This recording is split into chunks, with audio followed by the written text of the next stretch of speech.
Yo, everyone, we are live, people. Arsenal fans everywhere. This is the Thursday Night Forum. Alonso and Tony up top, Sam and Gary in the back line, as I always Evening. used to say. Always like to say. Okay, Correcting all your mistakes. what's that, Gary? Correcting all your mistakes when you let somebody through. Listen, I want everybody to, if you're watching this on the playback, hit the like button. It really does help the channel. I want to shout out Gary down there, DWTT. Check out his YouTube channel. Tell us a little bit about it, Gary. Yeah, so right now it's just some videos I push out right after the game. A segment called My Five, where I pick 5 players that I just want to highlight in the game. They don't necessarily have to be the top performing players, but it's just the ones that caught my eye, and usually by the lineup. So, and also by any kind of things that happen in the history. So, just check it out right after the game. I try to get it out after the game. Within 4 or 5 hours. So, All right, thank you. Yeah. So check out DWTT on YouTube. He's doing his own thing, 5 to 10, maybe even longer than 10-minute segments, but good stuff. Sam, how are you doing? I'm good, thank you very much, Ray. Thank you for having me on again. Always a pleasure to be here. And I just want to say, Gary and I, our backs are hurting now the last couple of days, not just because of Arsenal and the trials and tribulations of Arsenal, but we don't want to know what you do. I got 22 inches of snow, and what did you get, Gary? 24. Yeah. All right, you topped me. Tony, thanks for joining again, Tony. Yep. And Alonso up top. Thanks, guys, for having me. Good to see you guys again, and it's a good podcast. Check out the link. I'm going to leave a link on this to anyone who's watching this in playback. It is going to be a GoFundMe page for Alonso's mom. So if you could check it out. If you have a few spare shillings, coins, farthings, anything you can add to the kitty for Alonso. Or if you can't do that, at least put it out on your social media. Thanks, guys. Get the message out there. All right, Gary, let's start off with you. We're sort of going counterclockwise here. So you get the first go around and what kind of happened. Let me tell you, you go first and then I'll rebut to you. All right, well, let's see. First 40 minutes. Next. It's basically the game in a nutshell. For 44 minutes or 47 minutes or whatever. I think it's 47 minutes, actually. 47 minutes and 12 seconds, if I recall. Everything looked good. Arsenal was playing in the form that I guess Arteta wants, and that's the thing. Also, I guess I'll caveat that is that his form, or is he just he lucked into it? I'm still on the fence about it. But for 47 minutes, we looked really good. We were attacking. They weren't getting much. They were out of form, but they weren't getting much in this game. We looked really good, pretty much all around the field. I think Leno was pretty comfortable back there, and 47 minutes, 12 seconds. And then Luis, and and that's a story in itself what happened there. But I would have liked to have seen us hit the net, the back of the net a couple of times. We did it at once and got it taken away, but we had a lot of opportunities in this game. And Arsenal gave us 47 minutes and then dropped it on us. We got teased, and then they said nope, no more, and now we have to try and get that back. So that's what I saw, and I'm hoping they can. I think there's been a lot of it's a lot of head cases probably in that Arsenal locker room right now, and they're gonna need to get their head straight. So yeah, like I said, smiles, sadness. Yeah. So what I actually feel about this, and I titled the show "The Butterfly Effect." So one thing happens, and the whole team kind of goes out of sync. And we'll get into Bernd Leno, but that's what I feel. I feel Bernd Leno sending off was a consequence of us playing 10 men against 11. Was a consequence of David Luiz, what I thought was a careless and lazy challenge. He's very, very suspect in doing these things. Um, we're going to get into it. We're going to talk about that penalty incident, what happened. The referee certainly did us no favors. And Sam, your thoughts? Yeah, I agree with Gary. It was basically 40 odd minutes of us looking really, really good. We should have put the game to bed by then. Really, you look at the chances we got. We should have easily been 3-0 up, easy. The chances Saka missed, he missed two very good chances before he scored his goal.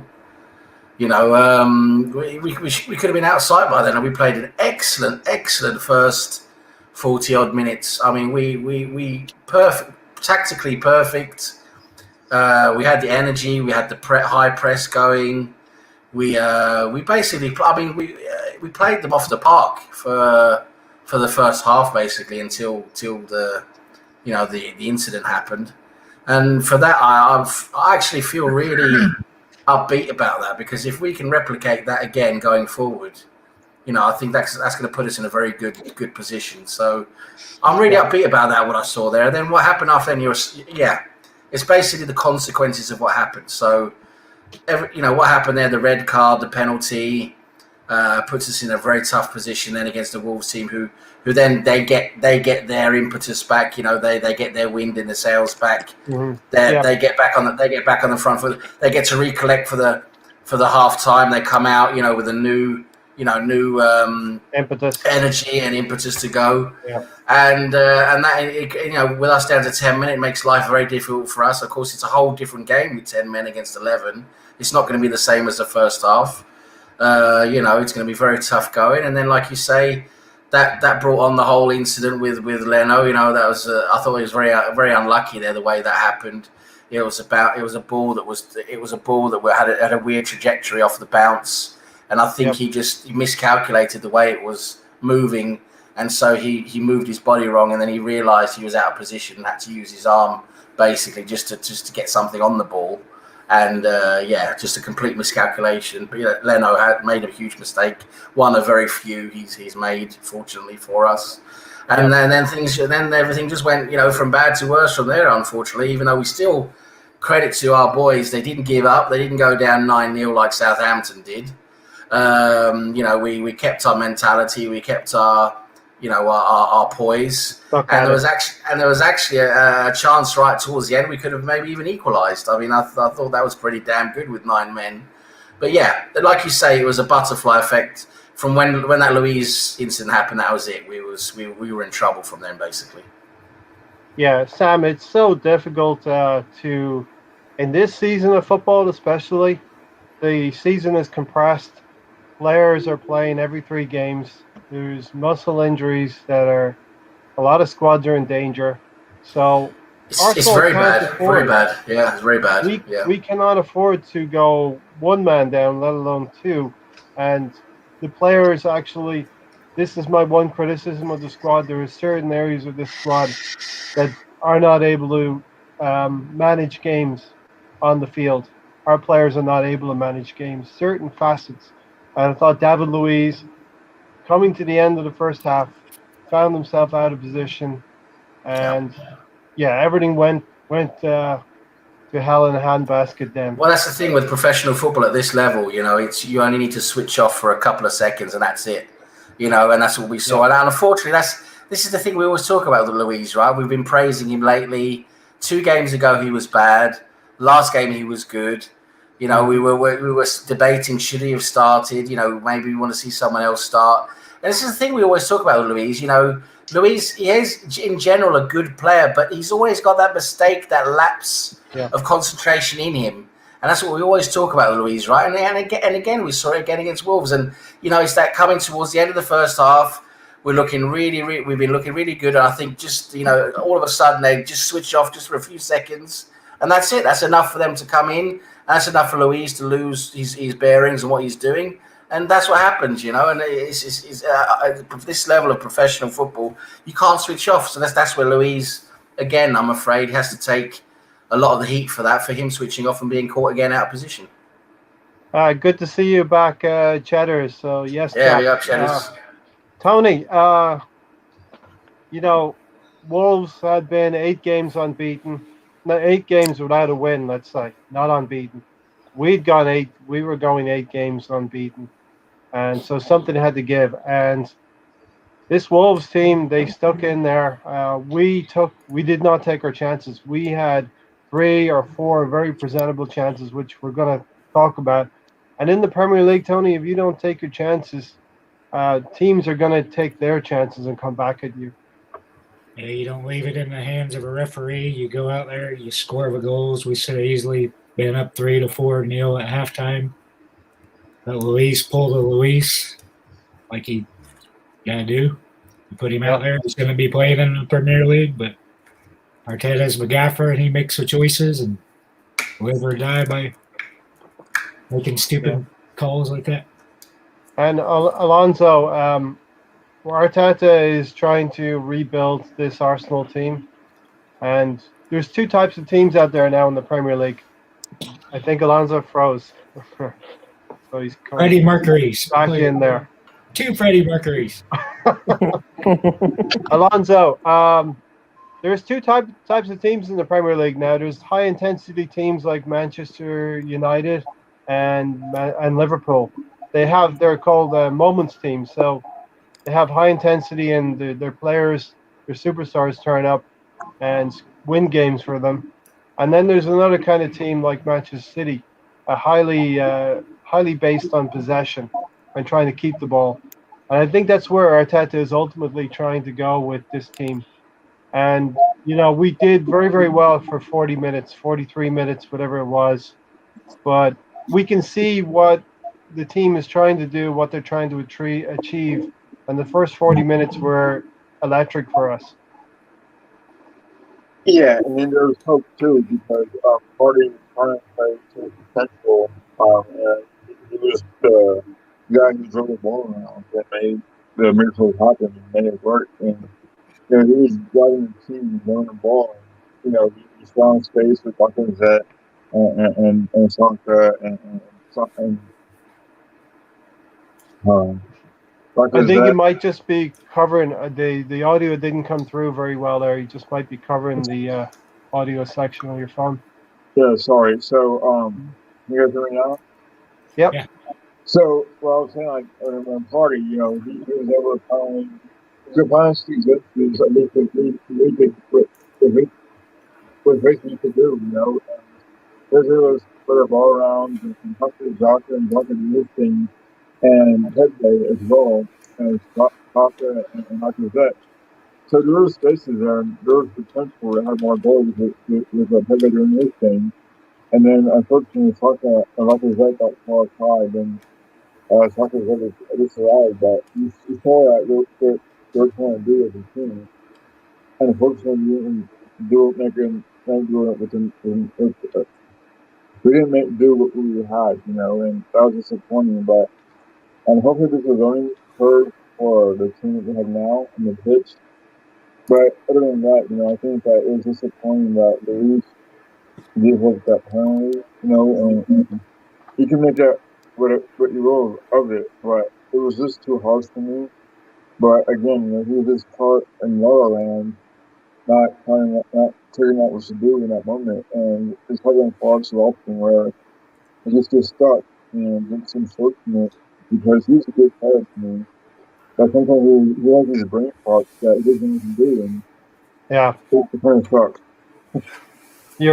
Sorry, Alonso, your audio is coming in a little bit rough there. So, just see what you can do with that. Alonso will never play Wembley with that mic. That's stuff on there. But Gary, from the start, the combination Partey, Saka, in that ball from Partey in the first minute, Gary, down the line, the Saka, he gets inside the fullback, and I thought we targeted the fullbacks, the Wolves fullbacks, very, very well. They're inexperienced players, and Saka was able to take advantage, not to the full extent, but he got inside and shot against the upright. Yeah, man. It was kind of like the Saka Pepe show.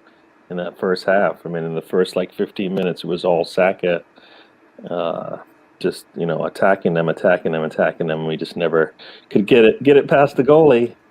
And then, kind of midway through that first half, it was the Pepe show. He hits I think he hits the bar, and then the next thing he scores, and then he has another opportunity, but I think he can't get the ball out from under his feet. I mean, so that's what we wanted, right? We got our wings. I think it sounds like we've got our wings, right? That we need, right? We got two players out there that when they get opportunities, they can take the ball and go past. Either go past or they can run past the defenders and put pressure. So that was nice to see. And the next step is, can they do it again? Because we're going to need it. We're going to need it for 90 minutes this time, right? Continue to put pressure on them. So, whether it's by happenstance or by design, we have great balance now on the team. Saka has been a revelation on the right wing. It was looking like Pepe a few weeks ago was going to lose out, be the guy sitting on the subs bench. But moving Pepe to the left side has really opened up his play. I was talking about this a number of weeks ago, if not months ago, that Pepe was stuck on the right wing. He had to beat 3 players almost to get a shot on goal. Now he's got to beat just 2 players. And he's playing almost in that inside left channel, which I said possibly he should be playing closer to goal.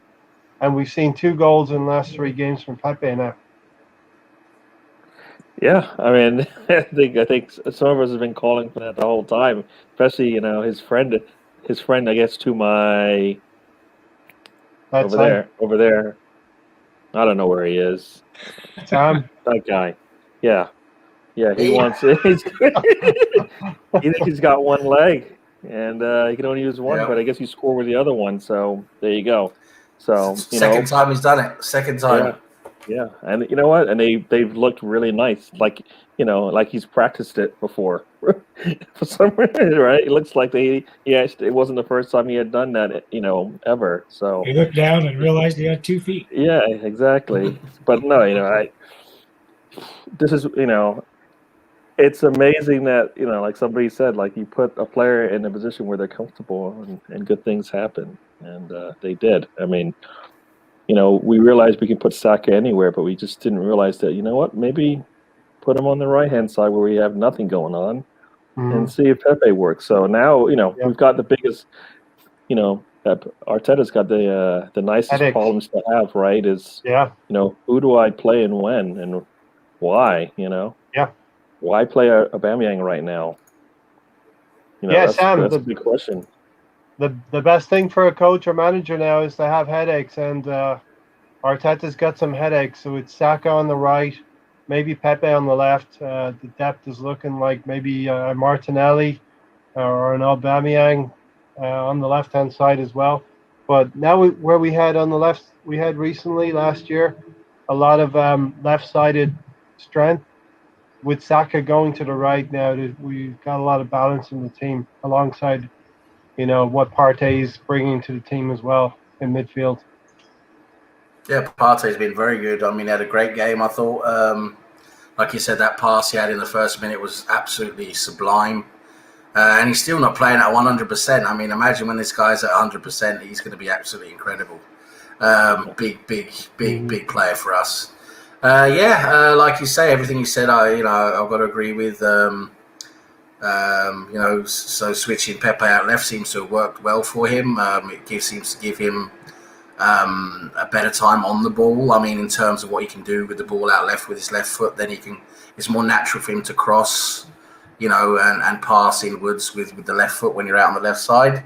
And it was actually very surprising to see him be able to cut in on his right foot, his weak foot, and actually curl that ball in like that. I've got to give him credit. It was very well done. Not just the 2 little nutmegs he did first, which was incredible skill to set himself up, but of course the finish as well, which is very good. I've got to give him credit. And for me, it's probably the best game he's had in an Arsenal shirt, I would say, so far for Pepe. Finally he's had a couple of good games, so got to give him credit where it's due.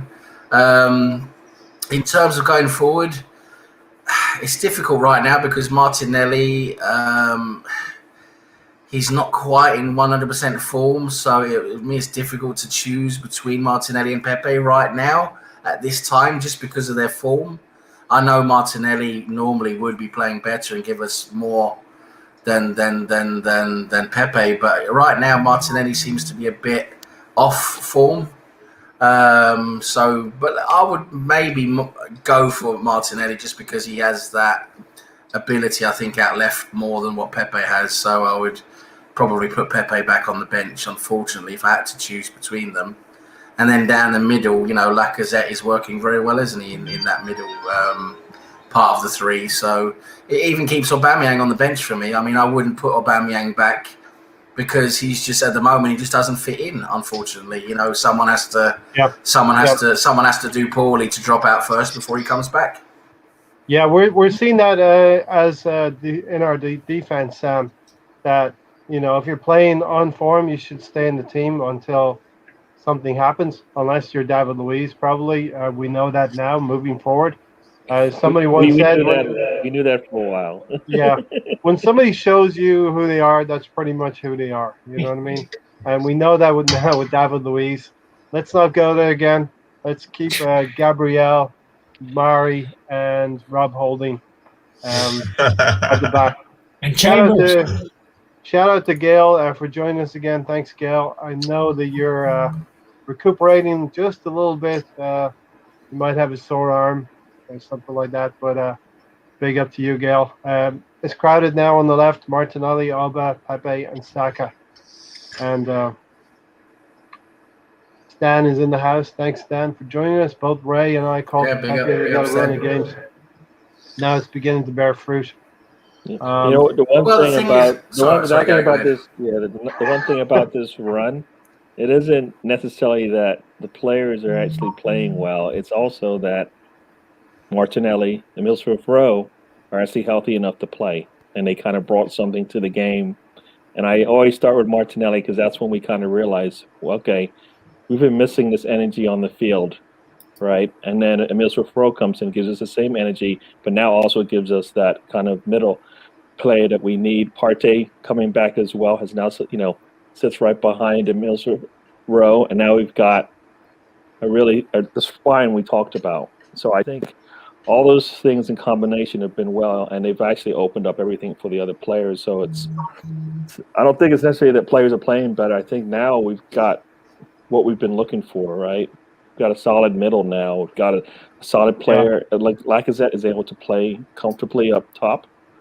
You've got, Emile Smith-Rowe right behind him. You've got Partey kind of making sure the middle looks really good. And we've always had a decent center back pairing, no matter who we put there. Certain games, no, not so much, but most of the time we've been pretty solid back there. And it's shown with our defensive record. So I think all those things came together, around that December time frame, and we've just been running with it, and we just keep running with it. And everybody that jumps in and performs, everybody's been able to support the team, and this is what we wanted, right? 11 players out there all playing pretty well together, knowing their roles and not kind of stepping out, crossing the line and doing extra. So, I kind of, like I said, it kind of started with the Martinelli and Smith-Rowe additions to the squad, and and then Partey as well. And like you said, Partey is only tipping the iceberg, I think, for what he can bring to us. Yeah.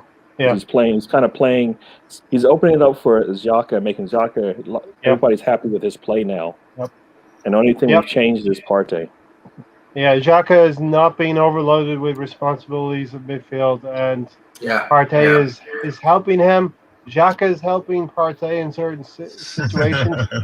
Seriously, Partey's had not such great games, and Xhaka has been the better of the two. Yeah, well, I think. Yeah, sorry, Alonso. I just want to say one thing. Just on the Xhaka Partey thing is you're so right, because when Partey's there now doing his thing, I think Xhaka, you see, he realizes he doesn't have the same responsibilities. He's more free to do more, maybe what he wants to do, and start playing the ball forward and sort of taking more risk, because he knows Partey's got his back, or doing doing the heavy work. So, and that's probably why Jack is doing a lot better now, because he feels like he's got more room to maneuver. So that's great. Alonso?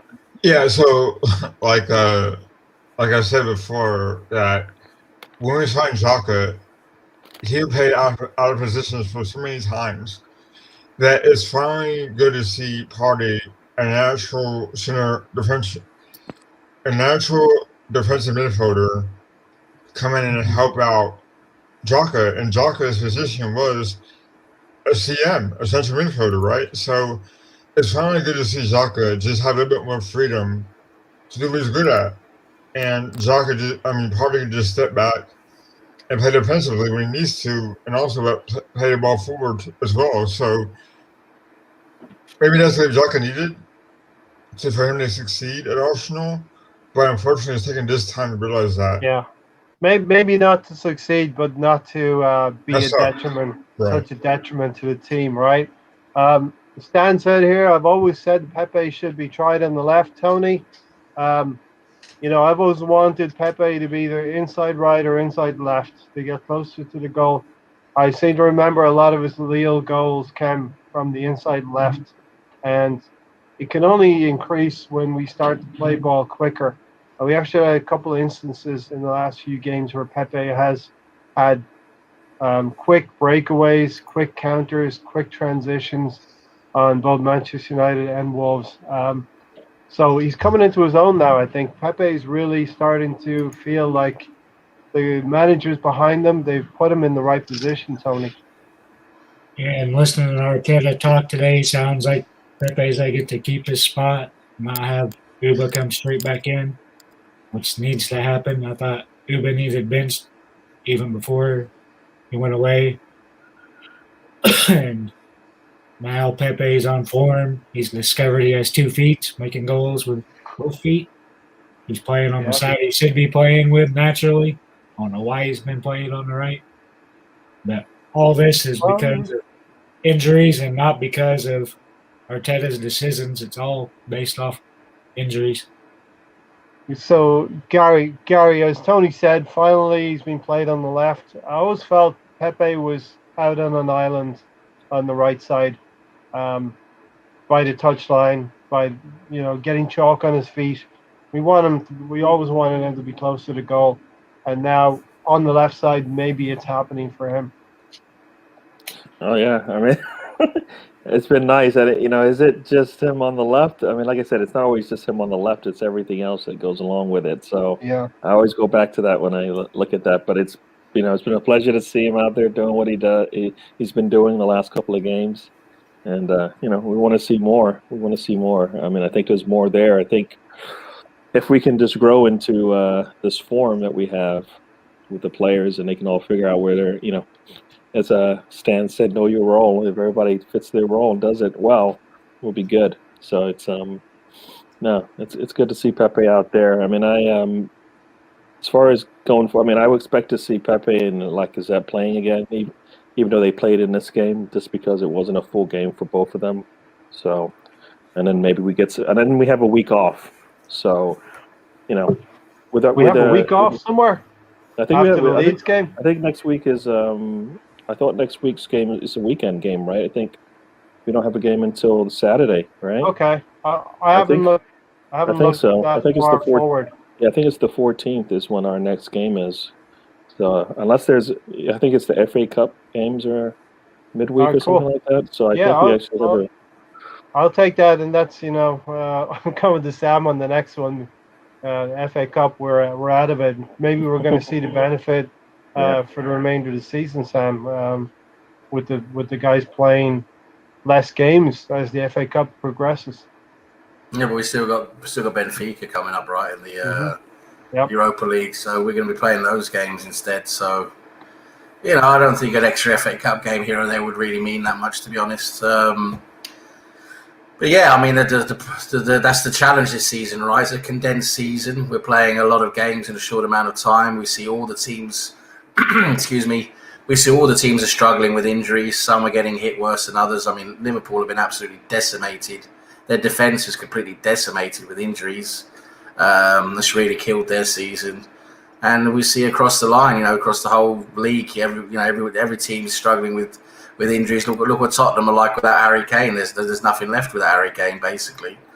So so it's tough. So you need rotation, you need squad depth, and we see the teams with the best squad depth or the fewest injuries right now are the teams that are doing the best, right? So definitely we need to make sure we're using the players right. Not pressing them too much, not pushing them too much. I'm a bit worried about Tierney because he seems to have an issue where Two games you now. can't. Yeah, but it seems to be an issue where you play him for 2 or 3 or 4 games and he needs to rest a couple of games, and that's a bit worrying for me. I mean, is there a potential injury there? He's nursing or something like that. I don't really like that situation, but we'll see how it goes anyway. Yeah, we're in it's a very tough season with injuries. A lot of clubs are dealing with that. The league is very weird right now. Teams are losing 2 games and they're still not out of it because they can win the next 3. And we'll get into Aston Villa a little bit later. A very strange result. West Ham are a decent team, but I didn't expect them to go up there and beat Aston Villa. And we got to follow in their footsteps. And where I was pessimistic going to Aston Villa, I'm becoming more and more optimistic because of what happened in these 43 minutes. Sam, I'll stay with you a second.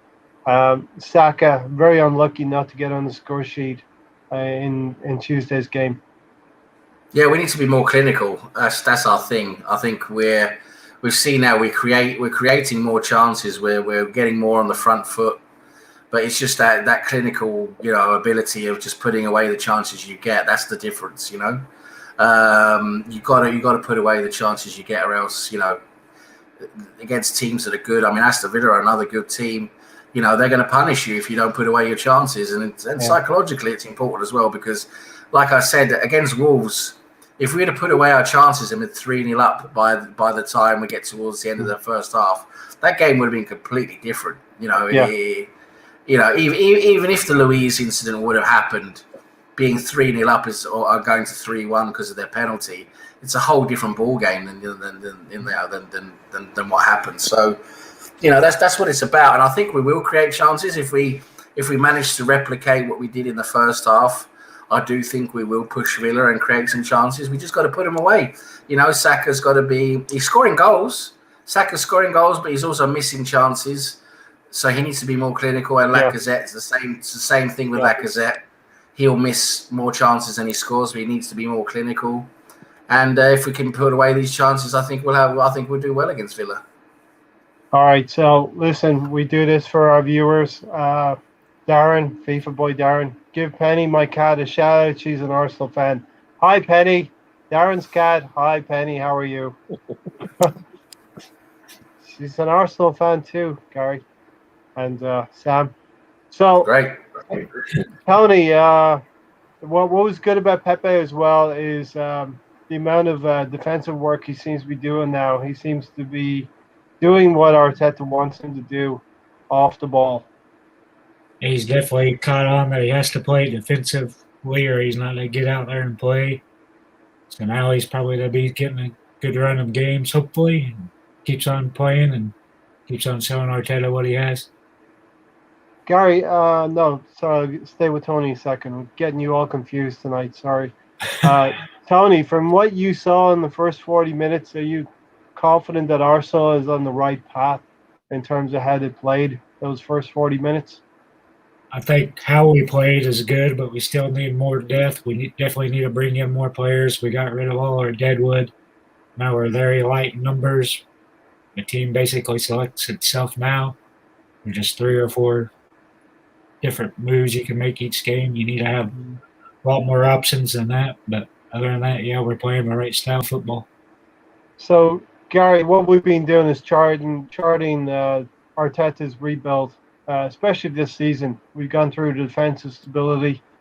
He had been playing with 3 at the back, and that was getting us to a certain point in games. We were only able to progress the ball at the wings pretty much. we bring Partey in, and it took a little bit of what do you call, like a settling in period for the team to adjust to Partey. We saw the Leicester game. He didn't get a pass. He didn't get any passes. The game kind of bypassed Partey in the Leicester game. So we got from 3 in the back to now having 3 in midfield. I think you or Sam alluded to Lacazette can now solely focus on being the focal point up front. So what I'm saying really is we see the process, we see what's happening in the team, and we kind of like it, right? Yeah, definitely. And the 3 at the back is mostly because you want to be more defensive, right? And since we moved to the 4, our defense supposedly is going to dip the form there, but we're not seeing that, and we've been able to hold steady there. And even in this last game, with the 4 at the back, we're pressing really well. I mean, Pepe gets that goal because him and Lacazette kind of combined on the ball deep in the third, get the ball back quickly, and are able to attack. Whereas before, Pepe may just be stepping out to way out to the touch line and basically kind of watching things as they happen. And now he's kind of a little bit more involved. So I think you can see it all around the field that everybody's involved in pressing the ball, and we're able to get the ball back pretty quickly and go back no matter what happens when we lose it. So we saw that a lot in this game, and I think that's what that's what we want, right? We want to be able to put more pressure on them so our defense is relaxed and not pressured, and we're seeing that. So that's been pretty good. So I like sorry, I just saw Stan's comment. He wants a little bit in on his cat time. I said. He walked in on cat time. Yeah, he wants some props to the cats in hello, Tamina. Tamina the cat. Hello. Oh, okay. Yeah, we're neglecting Stan's cat as well. We got, okay. We got all kinds of fans. All kinds of fans. Stan's cat. We take them all. Just we'll have any fan. Hey, as long as you're an Arsenal fan, you come on into the circle. So, Sam, as you said, Partey's coming to his own. The team is really progressing. And is there any other way that we would not have won this game other than what happened? We were nailed on to win this game other than the moment of madness with David Luiz.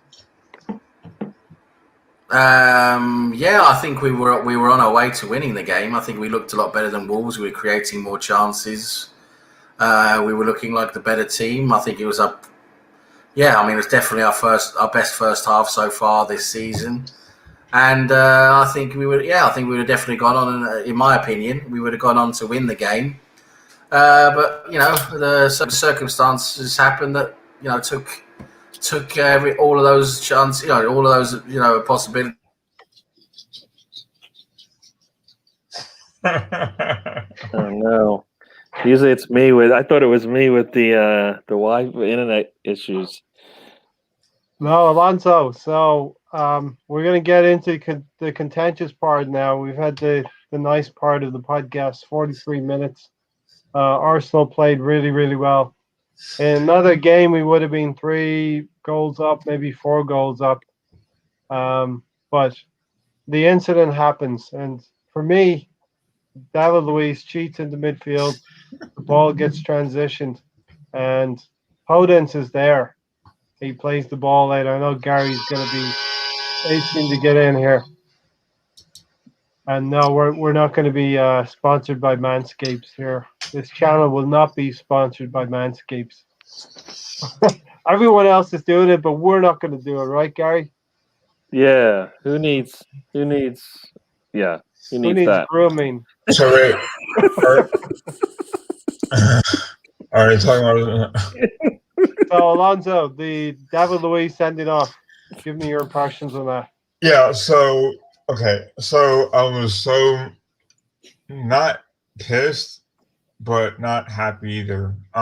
Because how whenever you see things coming, and you knew that it was coming because of how David Luiz plays. You know, he loses focus a lot.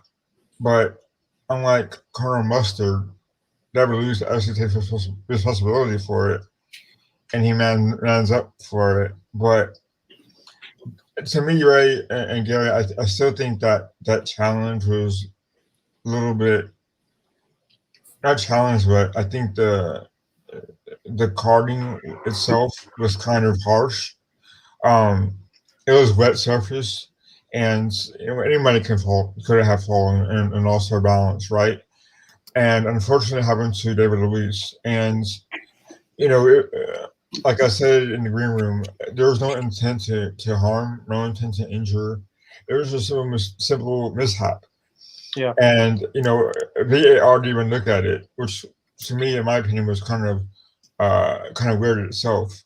However, the guy did go down, and when the referee sees that, he's going to blame the defender, right? And no matter how harsh it was, so you know, it's a shame, but it is what it is. And maybe Arteta was just seeing how David Luiz is not as great as he thinks he is. You know what I mean? And there's got to be a way to replace him. And Gabriel, when he came on, wasn't that bad. He was good. And I hope that, you know, whatever happened between Gabriel and Holding, that they finally find, you know, their communication has been better, I guess, hopefully. So, you know, you can start putting Gabriel in when Mauri's hurt. Because I really did like the Mauri Holding combination, because to me, it was the best fun, in my opinion. So, David Luiz needs to sit a while. Yeah. Gary, I know you've been itching to get into this one. Yep. You and I have maybe disagreed on some points, right? So let's hash it out. All right, you go first. All right. So, like I said earlier, I think David Luiz is coming to the end of the first half. He's tired, and he takes the lazy way out of it. There's some line of thought inside of me that thinks he's going to accidentally run behind the player and across the player and make it actually look accidental. I don't actually agree that the Wolves player is kicking his foot out. In his action of running, he's trying to slow up and steady up so that he can get a shot off. And it's pretty close. What is he, about 12 yards out from Leno at the time of impact, let's say. So I actually think David Luiz wants to maybe intentionally come across the player. Why would he run across the back of the player and not take a better line and run alongside the player so that he's right beside him? I just don't understand that. I mean, I don't know if he saw what was ahead of him, but I'm gonna just play. I'm gonna play Luiz's attorney here. Yeah. I think he saw Leno probably get on the attacker's right foot, because that's where he thought he was going to come strongest for, and so he was going to come across just in case that player decided to cut back against the grain of the goalie. That's the only thing I can think of, the reason why he would come up and run behind him that way. Also, it's the end of the half. If the ball hits a post or something like that, somebody needs to be there. I mean, if you look at the play, Holding is already there. He should be the one probably covering, but he's not. He doesn't move at all. Doesn't move towards Perdance, doesn't move towards the runner coming through the middle. Luiz is the one that's running. Yeah. I mean, and Luiz is the one that's closest to the attacker. How is that when Holding is back there? He's back there. So yes, Luiz. If he hit him, then it's definitely on him, all on him.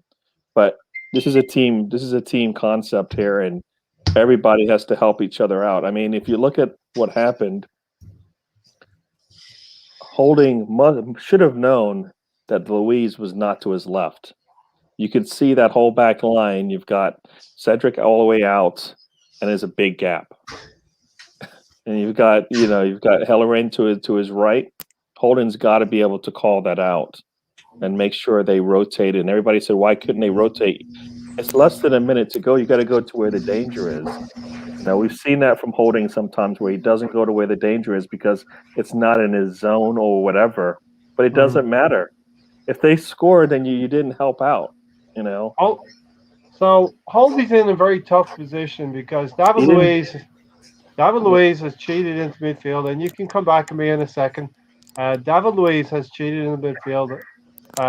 Willian Jorge is past David Luiz at this point. He's trying to get back into position. Holding does not know whether to go with Willian or to go towards Podence. He's actually started to go towards Podence, and he's turning his body to come back to Willian because he sees that David Luiz is not getting there. So Holding is really taken out of the play. I'm not going to agree with that. I mean, Holding had enough time to decide one of the two, and he didn't make a move towards Podence, unless you want to say he just pivoted to the right. I think he didn't. He needed to make one or two moves, either attack Podence who's coming in, or call Hector over and say, "Look, you got to cover me." One of the two. I mean, even Hector could have called and said, "Look, there's a runner coming behind you." You know, because isn't that what the defenses do? They communicate Teamwork. with each other, right? Yeah.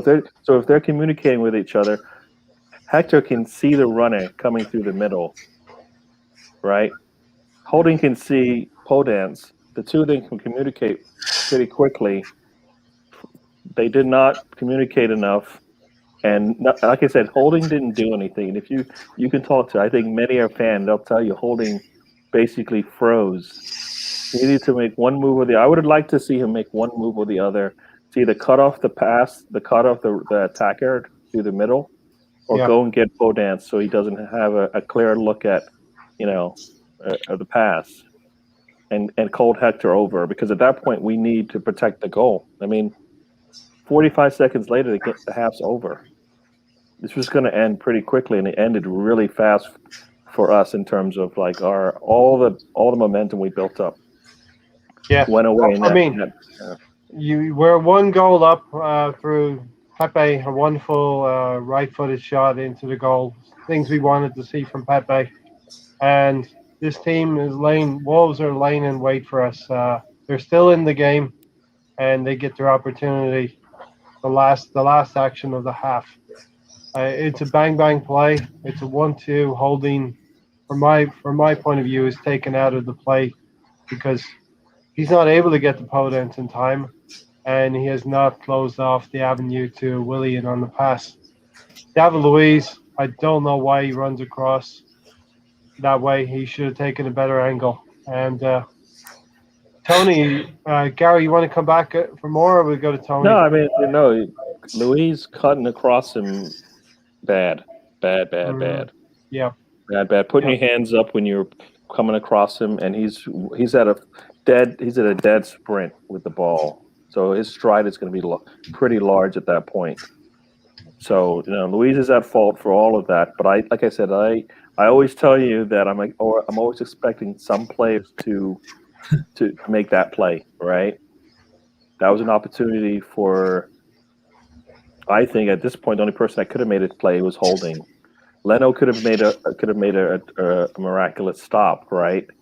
But he never got a chance to. But Holding was the only one that at that point could have stopped that run through the middle, because he should have seen that, because like I said, usually you're appearing, so you're communicating the whole time. Yeah. And it wasn't as if he just ran up and then he realized he was up there with the ball at the Wolves player. Between him and I think it was Lacazette. I can't remember who was the combination there, but he had time to see the danger. The danger was his partner just left him on an island, which happened multiple times, and he doesn't seem to be able to make the right decision at that point. And it's not the first time, right? We kind of saw a similar thing in the Spurs, the North London derby, right, where he had an opportunity to make a play and he was just kind of out there by himself, and He didn't do anything, right? He didn't make a move on anybody, and he froze, or he's just really slow at turning, But no, like I said, it's a learning experience for him that at some point things will break down, and he's going to be there by himself, and he's going to have to do something. So that's me. That's me. I mean, Tony. like I said, I think it's a learning exercise for everyone.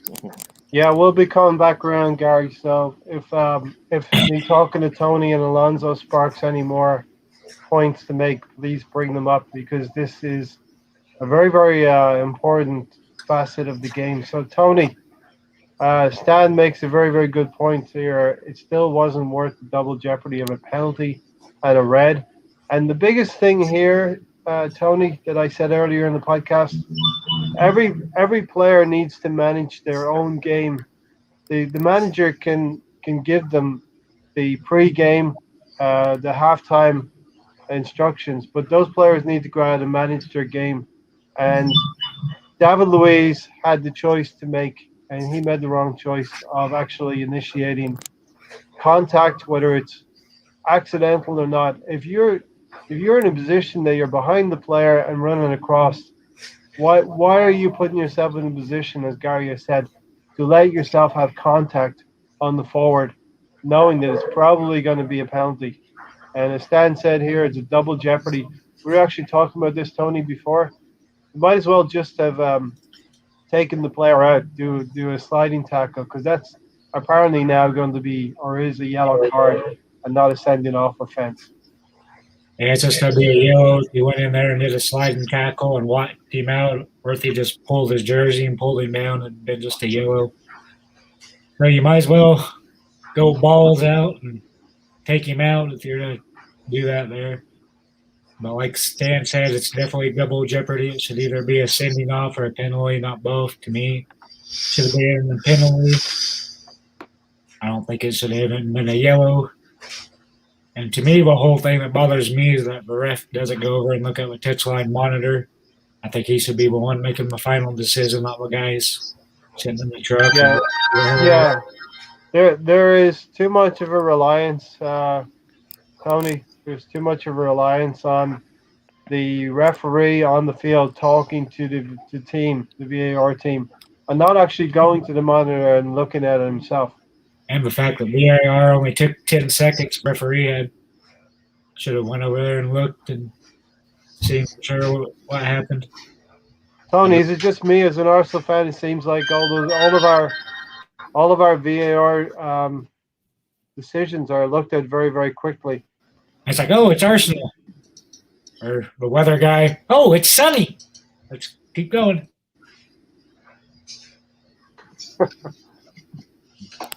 Yeah, Alonso.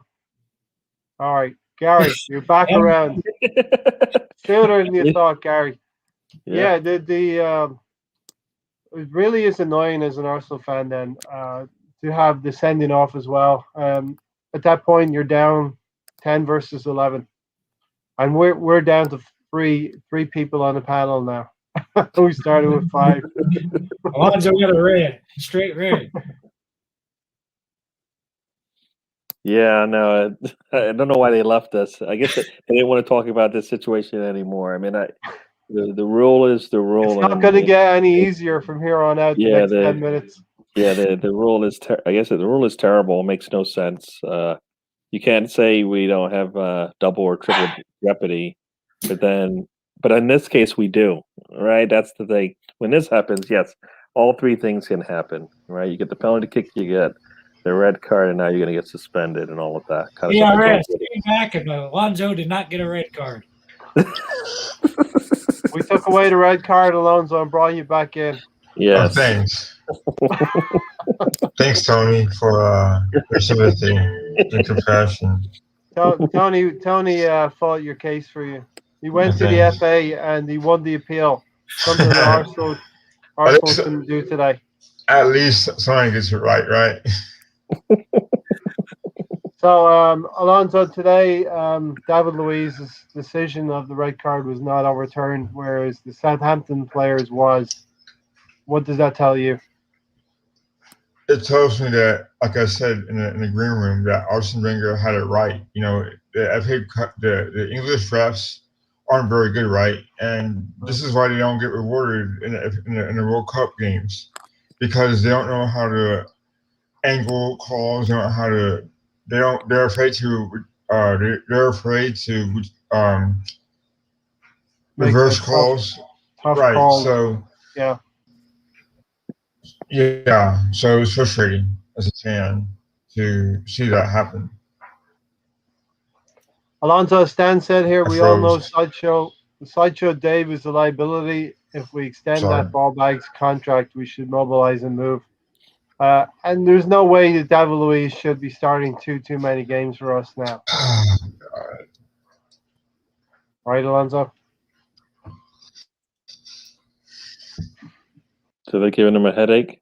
The whole situation of VAR. You brought red up cards. Willian and Louise and his head. You could see it on his face right there, Gary. Yeah, I mean that's the crazy part, right? So Louise, they bring him back, and now halfway through the season, we're like, probably can we get him on the bench any sooner, right? Willian comes in 6 months later. It's like now there's no space for him at all. Even if we have 2 injuries, he still is, could set and we'll be fine, right? So I think our depth up front is pretty good. So that's a nice thing. So Willian can sit and earn his money, and maybe he'll want to go somewhere else and play because of it. So we'll see.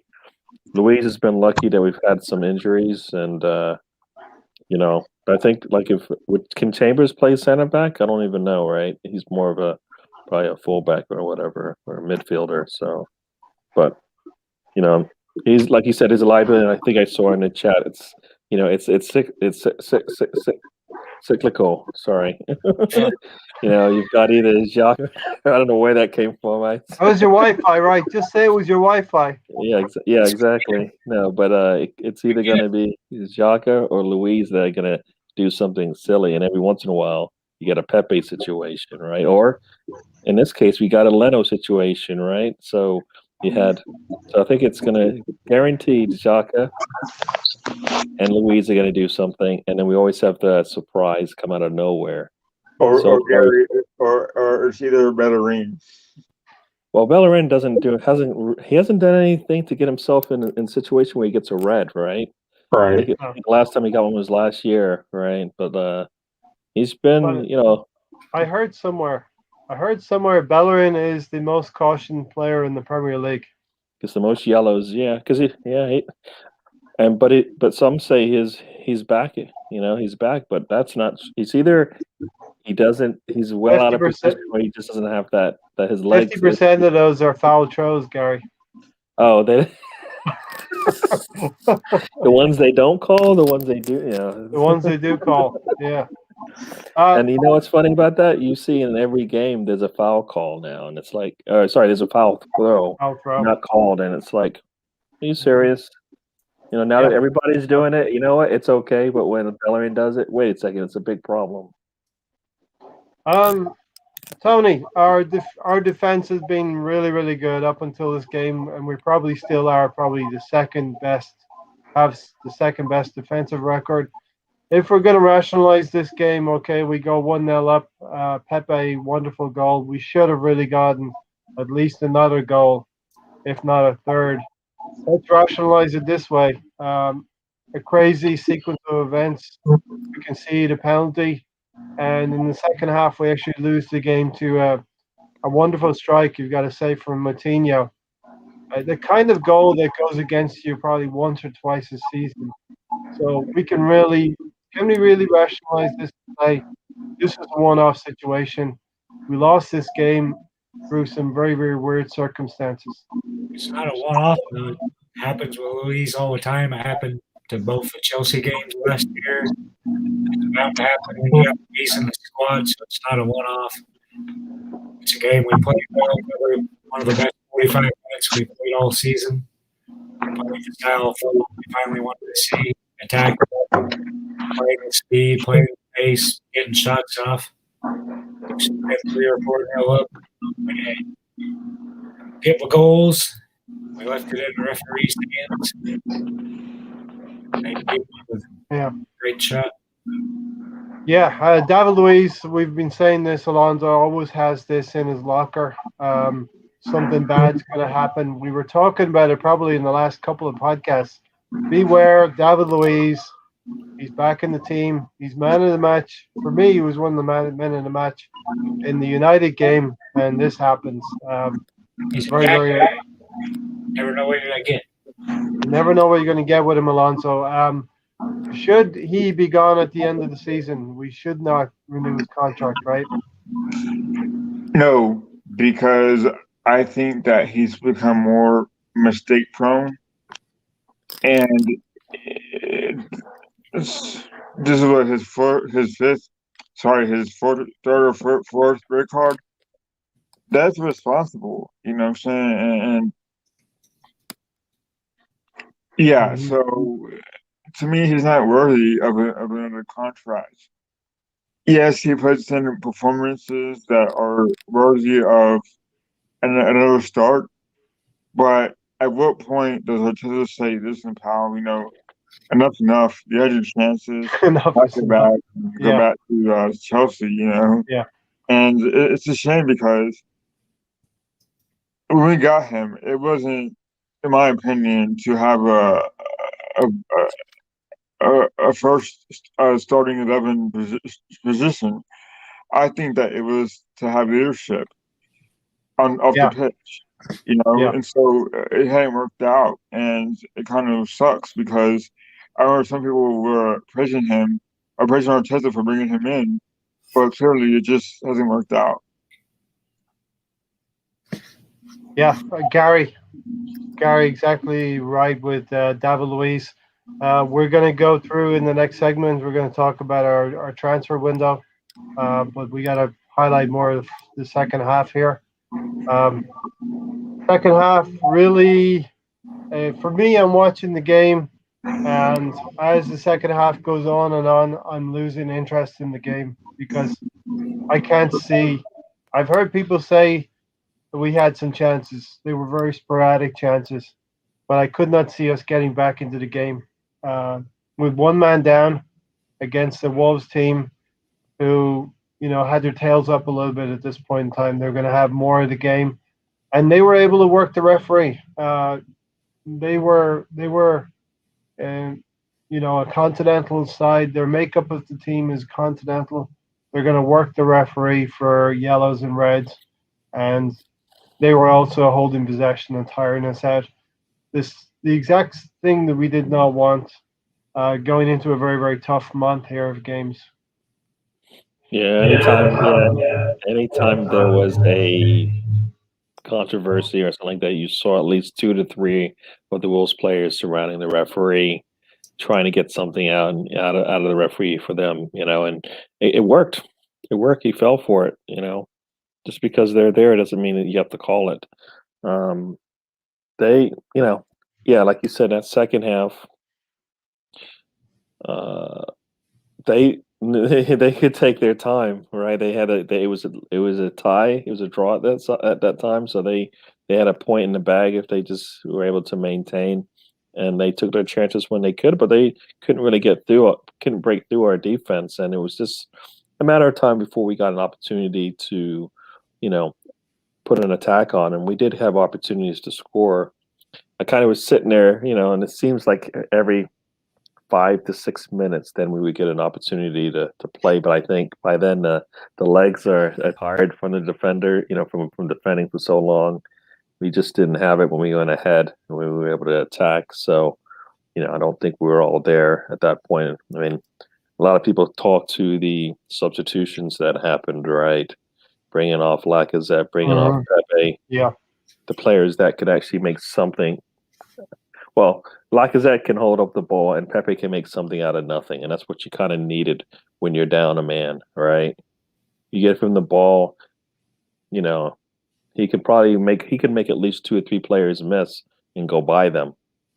When is the best time for that? Maybe when you're down a man and the game, could have been tied, Yeah, or tied back up. I mean, we had a chance. somebody instead of Lacazette. Taking Lacazette off was a big That's mistake. a good point, Gary. The substitutions were not good. With the man down, we were pretty much playing 4-3-2. And then Granit Xhaka gets himself another yellow card through frustration in the 62nd minute. Add that to Partey in the first half, which I actually think was the turning point of the game. Partey's first yellow on Traore. You know what's interesting about the turning point is that was necessary, right? But then also you have to remember that Leno got clipped in the air, came down on his ankle, and was down for a while. And then I think his next two, long passes just they didn't go that far. A healthier ankle maybe for Leno, or recovered ankle, maybe that ball goes further out, and they never get the opportunity. So there's lots of different turning points in that game. I kind of felt like Partey had to make that tackle because Traore was going. Nobody was going to stop him. No, Nobody was going to stop him Traore at that gets point. moving, and we could see in the second half, a man down, what Traore was doing to us. He's like the juggernaut, right? From Marvel or whatever. Once he starts moving, you just can't stop him. Yeah, I mean, look, they have to. Sam's he got sold a bag of beans with his multitasking computer. He can only do one thing at a time. Oh my god, I was this far from just throwing the whole thing out the window. I really was. My god, Jesus Christ! It's been a frustrating week, Sam, for all of us. Yeah, exactly. Gary, I think Traore needs a couple of shirt sizes bigger. Yeah, definitely. He's a rugby player. He's a rugby player. Yeah, we talked about that during the watch along. It's like he's in the wrong sport because he could. If you think about it, you put that big ball in his hand and let him run. Who's gonna get? He can't go down. Those big guys try to go down. I remember Jonah Lomu, right? Wow. He was unstoppable. No one could stop him. He was. Yeah. Oh my god. Yeah. He was a freak of nature. That guy, a freak of nature. Shame what happened to him though. Tragic story. Tony, so we're talking about the players having in-game management. Arteta kind of lost his way in the second half, I felt. The substitutions did not make any sense. Whether he felt we were going to take a loss on the game and just shuffle the squad for Saturday, that could be part of the reason that I can rationalize for the substitutes. But what were you thinking about the subs in the second half? I thought it was horrible taking Lacazette off. He's about the only one that can hold up the ball. If you're down a man, you need to be able to keep possession. He's the best person at doing that on the team. I thought taking Pepe off was stupid. I just don't like his subs at all. I thought Emile Smith-Rowe did not have one of his better games as well, so he seemed to have ran out of his team.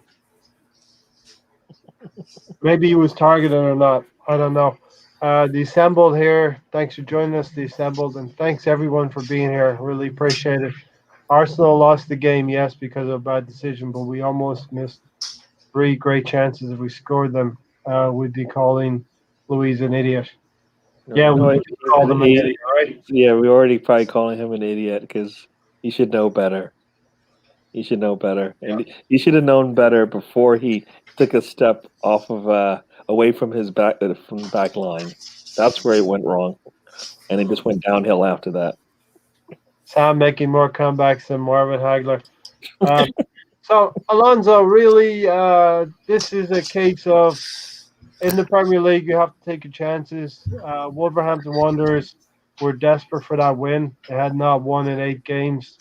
We were going for 8 unbeaten, and in the end, we didn't take our chances. And the referee let Wolves back into the game, and they scored a wonderful goal in the second half. End of story. Yeah, and it's unfortunate how we didn't score enough goals in the first half. What kind of got me going was whenever Lacazette passed it to Saka, and Saka scored, right? And you wanted so badly as an Arsenal fan for that to happen. and he didn't score, and that would have set the tone, right? For the and so, in my opinion, we just kept on trying harder and harder, and Pepe scored, and we would have said, okay, well, we would have played the pressing game, and we wouldn't have that Wolves back in the game. But it kind of shows you how one mess up can ruin a good thing, right? So, yep. And then, of course, to get momentum in the second half, they went up scoring, and that kind of put a dagger in our hearts, and it's a bummer. And I also don't understand Arteta's substitutions, so it's a mystery to me. And hopefully Arteta learns from this and realizes that whenever we're going to man down next time, that we're in the game, not just to fool around and rotate players, and because every game is important now, and we need to fight more. Sam, 73rd minute, Bernd Leno is sent off, and I think we kind of talked about this earlier as part of the butterfly effect. I think Bernd Leno he's doing more than being a goalkeeper. He's trying to be a sweeper. He's trying to keep the impetus of the game, trying to get us back into the game. So in that way, I'm going to cut him a bit of a break because maybe his mind was not on collecting that ball as he would have done if it was 11 versus 11. Yeah, I mean, we were all under pressure, right? So he's trying to come out and help. But as I said, it's just a bit of bad luck, really. The way I saw it was, the trajectory of the ball, I think, changed a bit along the way, and he's misjudged the trajectory of the ball. He's come out at an angle, and he's just misjudged it completely. And the way the ball's come at him, he's come too far to his right. So he's either got to he's either not going to touch the ball and let the ball pass him, and maybe actually go maybe in the goal or towards goal, which is not going to look good. Or he's going to have to touch it and just basically do what sometimes you got to do and just take it on the chin and get that red card. Yeah. And at least that free kick out there is better than a goal or a goal scoring opportunity, right? I mean, that's probably the way it looked afterwards, and it's just his instinct, And it's the same thing David Seaman did back in, I don't know if you guys remember that, back in '93. David Seaman against West Ham. The guy came clean through. He just came out and he just basically clotheslined the guy and got him down. So yeah, but anyway, it was a bit of a brain fart moment. I think brought on by a misjudgment of the trajectory of the ball. I don't think it was just He didn't have to make it look so obvious, Sam. I mean, but it's difficult. It's coming out that far. The way I saw it was he was moving. His body was turning to the left, moving towards the left, and the ball was spinning to his right. And it's just come so far out right, it looks like he can't really do anything with it apart from use his arm. That's the way I saw it. And it was either that or maybe try and chest it or shoulder it. Maybe he would, but then I think the ball would have bounced off of him. He wouldn't have been able to control it. All this talk of him, you just run out and control it, do this bish bosh bam, like in Maradona. No, that's not real. I don't think that's would have been able to. I don't think that would have been possible in the way it happened. I think it was a trajectory, the way he was moving, and if he would have chested it or maybe shouldered it, the ball would have he wouldn't have been able to control the ball. So I think he got his arm on it without really wanting to, and it was a very awkward moment for him.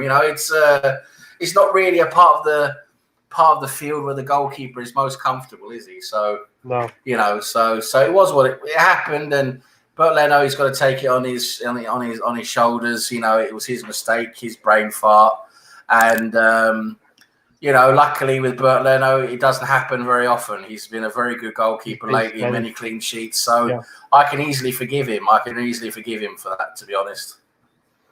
Gary, so we got to get a look at Runarsson because Matt Ryan was still injured at the time, was not moved on in the transfer window. Runarsson was our backup, and he didn't do a terrible job on the night.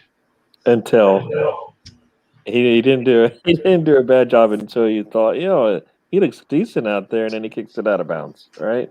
Well, yeah, but the idea of a goalkeeper is keep the ball out of net, and he did that, right? If you look at that one criteria, the one criteria of keeping the ball out of the net, We asked him to succeeded. do one thing, and he did it, right? He Yeah. kept the ball out of the net. Yeah, I mean, there's still there's still that ooh. That, you talk about the Louise factor, right? You know it's coming. It's in there. Well, so far he's shown us that you know what he's got it in him. Right?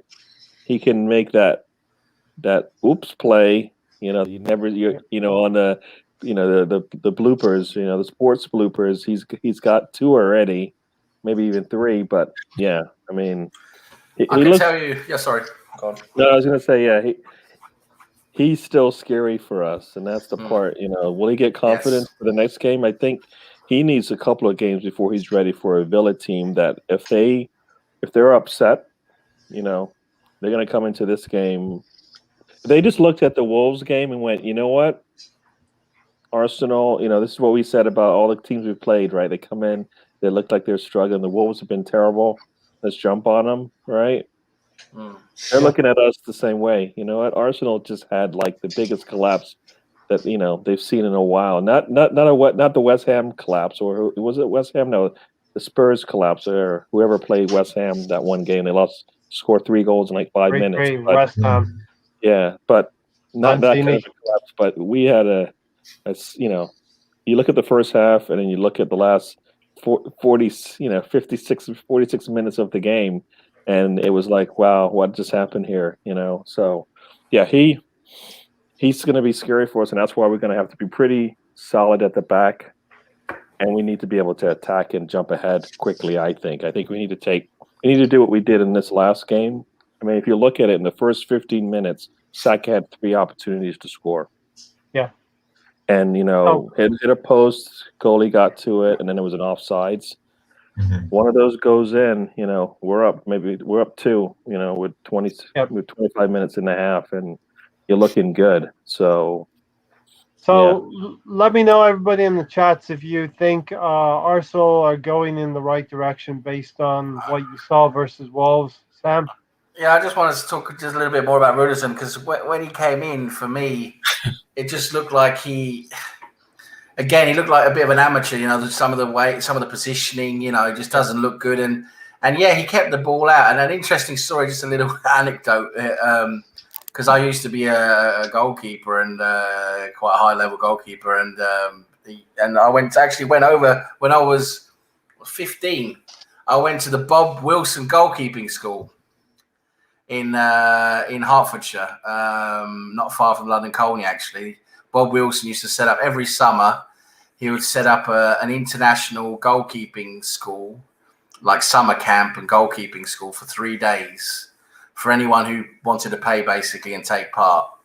And Bob Wilson would lead it together with many other good coaches, and it's really, really good. I loved it. And David Seaman used to come by and have a joke with us and show us a few things, and that was really cool.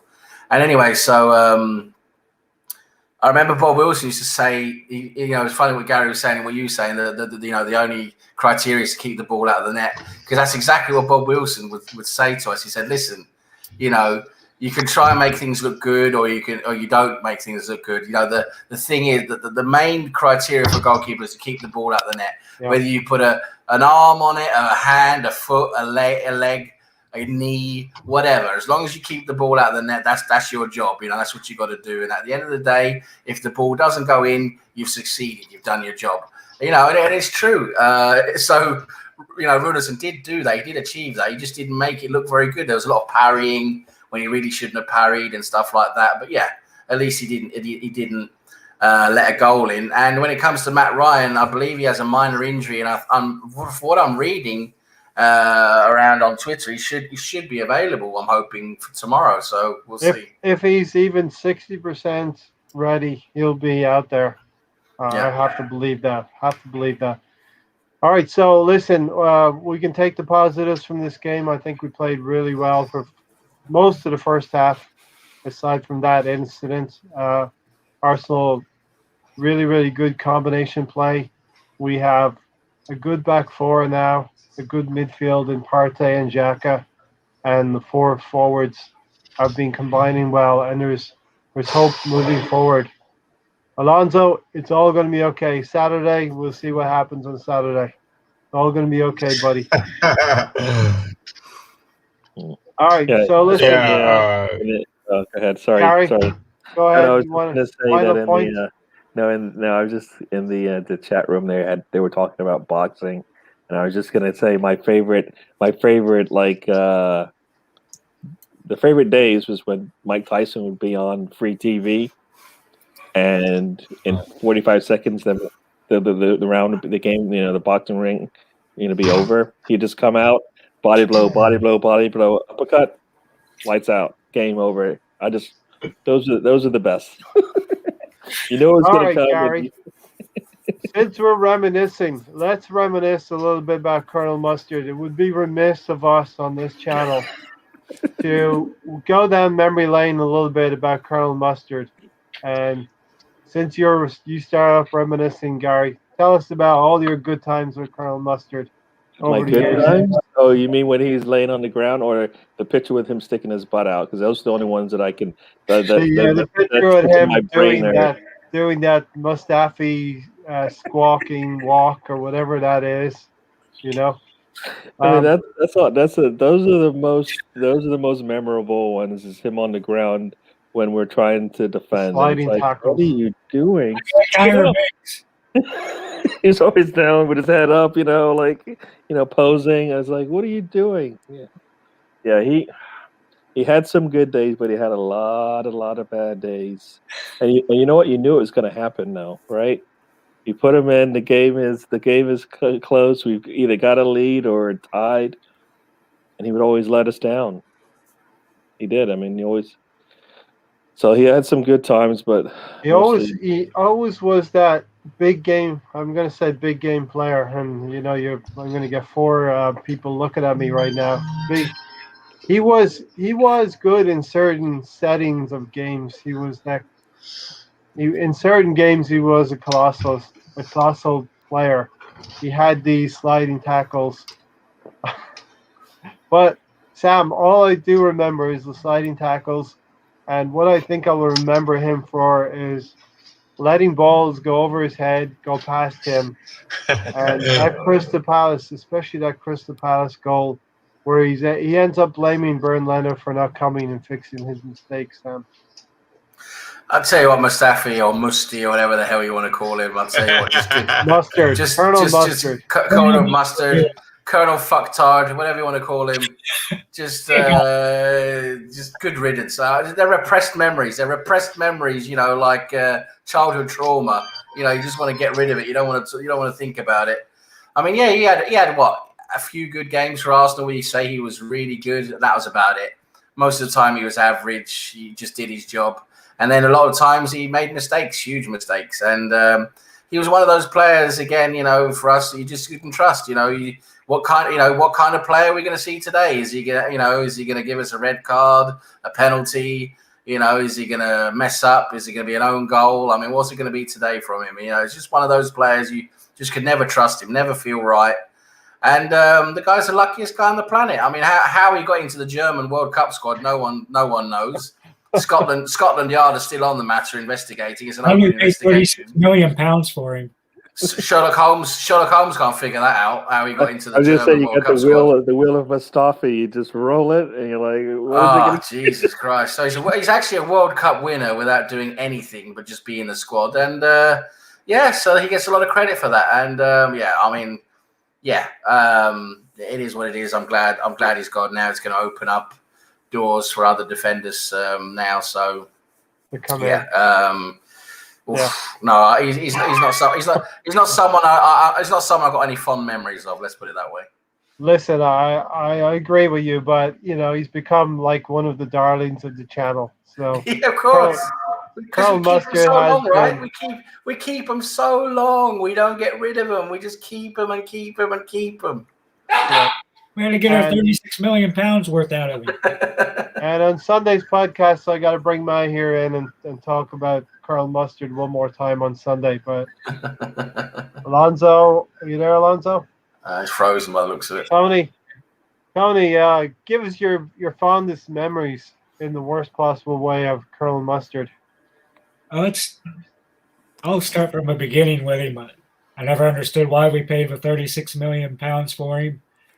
But starting off the first 3 months we had him, I thought he was the signing of the summer. And here comes February through May. He probably cost us 15, 20 points. Easily knocked us out of the top 4. Here comes the next 2 seasons. Makes enough mistakes both those seasons. Individually knock us out of the top 4. He had the positional awareness of a traffic cone. Probably the traffic cone would win. Gary, it looks like Tony has done the most research ever on our podcast for tonight. Yeah, Colonel Mustard. Long balls over his head. He always had that look. Remember, he always had that look. Yeah. Well, you're an idiot. You can't play football. Yeah. The one where he let the ball bounce over his head against Manchester City great. in the cup final.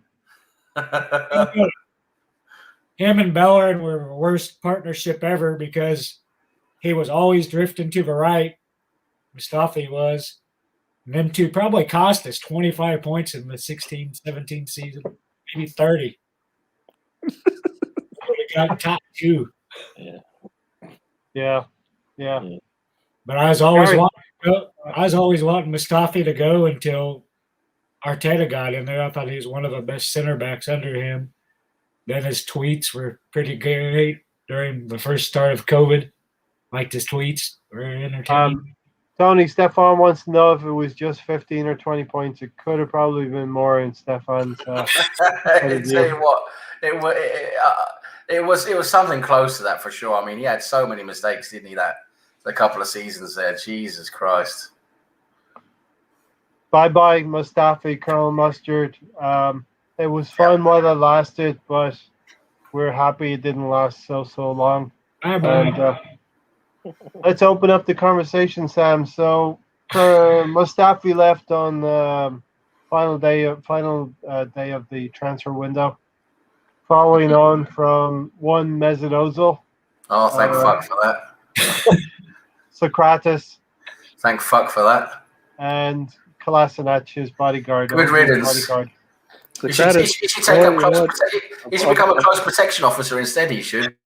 Of those 4, Socrates was okay. He wasn't that bad.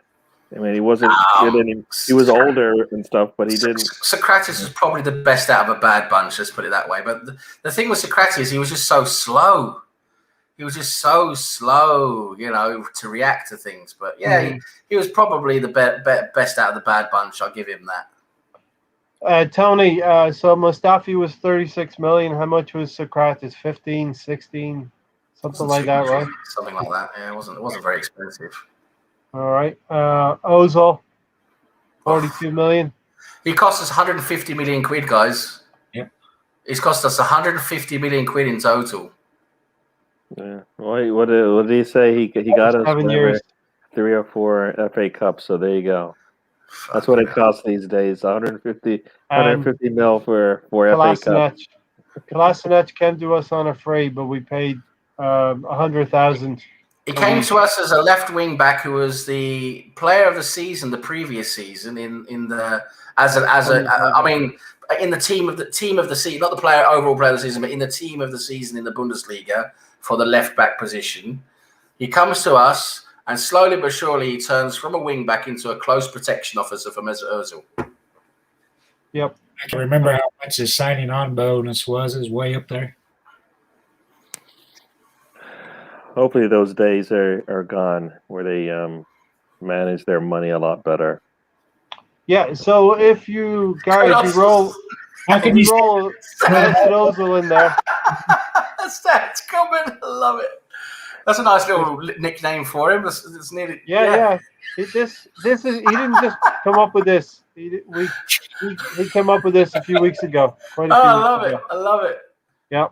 and colossal amount of money has gone out the door. Gary, if you roll the 42 million from Ozil, 36 million from Mustafi, 15 Socrates, and the free on Kolasinac, it's 83 million pretty much on 4 players that I've not really. We got Zilch, zero, practically zero, nothing zero for them. Zero back to that. Summer Mustafi came with us. We got Perez and my least favorite player. That's 92 million we wasted that summer. I must admit, I had some hopes for Kolasinac because when he came in with that reputation, he was in the team of the season. He looked good, on all the YouTube clips and everything. He's a strong player, strong, fast, and he's supposed to be very good passing, crossing, and everything. I had quite high expectations for him, and I remember he had some games that were quite decent, but overall his level just kept dropping and dropping and dropping, didn't he? Never had any. Really, he just couldn't keep up. Yeah, just couldn't really deliver, Yeah. Now, in terms of wages, Gary, we have saved probably over 600,000 a week. This is the good wages, news. yeah. The wage bill now is nice and trim. This is good news. This is good news, right, Gary? That's really good. It's good news. Yeah, definitely. Because right now we don't need to worry about with Lacazette, we have to worry about that. But otherwise, we have enough money to fill the needs of the 2 main spots that we need. Right? We need a partner for Partey, and do we need that right back? Oh, do you have one more that we need? No, I just needed to come in and say something when you're finished. Oh, okay. Yeah. He's raising his hand. Yeah, basically just saying I have a point to No. make, I think that we have that money, but are we going to be able to use it? That's going to be the big question. Is will we be able to use? Will we be able to at least use at least half of that, if not a little bit more, because of where we are. That's going to be the struggle. Our fans can be back in the stands. There's going to be more money coming in next season. So you keep putting your hand up. What's going on? No, I'm just reminding Ray. He's waiting. Ray's like he's got the memory of a goldfish, so I got to keep reminding him.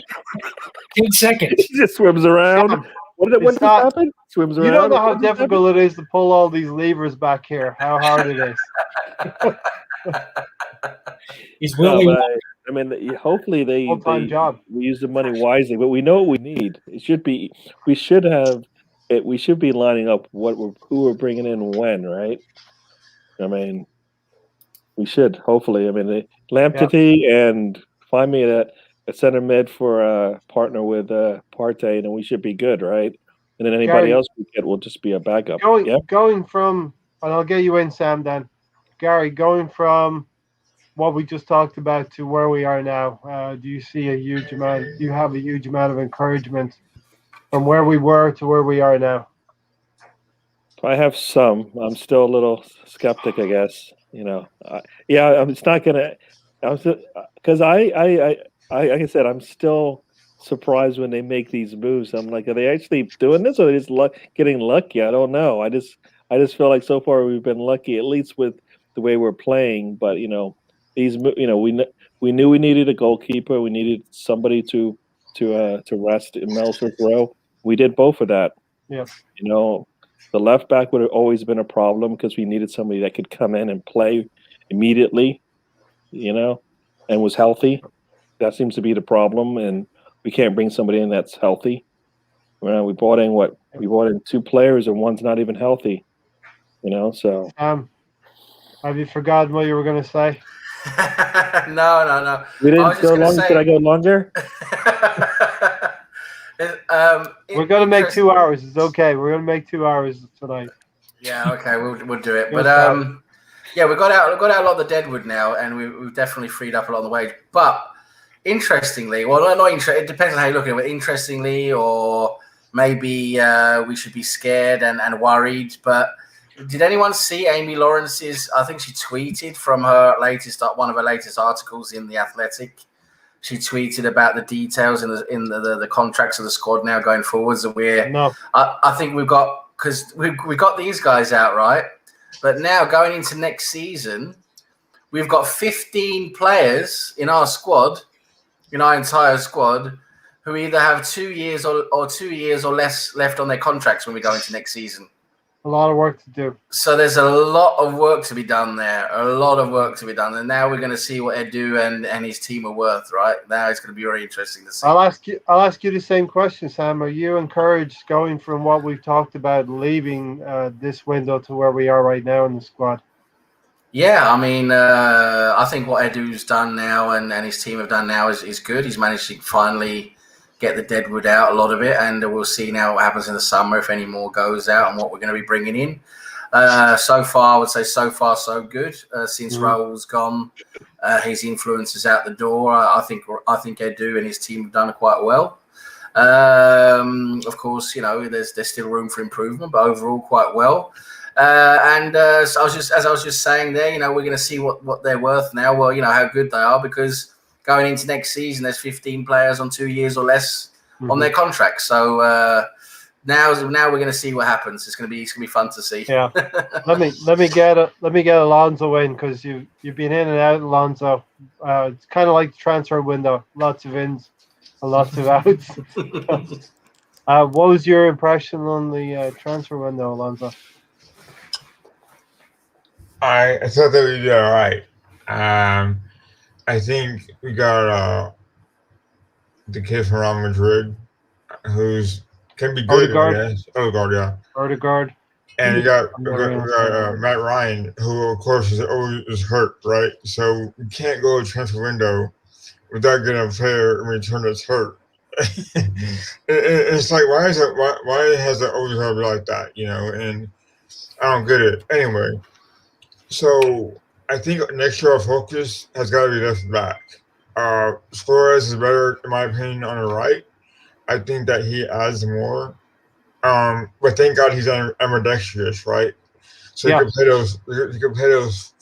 One of his better games was on the left, actually, the Southampton game. I think he's been better on the left than he is on the right.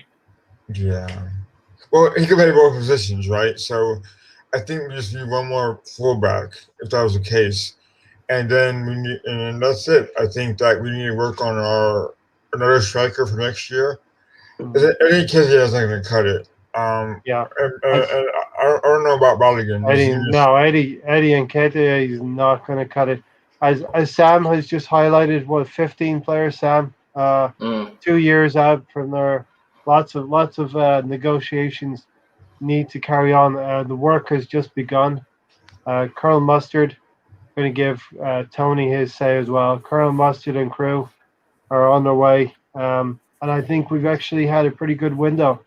We've addressed cover, which was the main thing that we needed to address this window. And Runnerson is still at the club, but he is going to be cover for Matt Ryan possibly.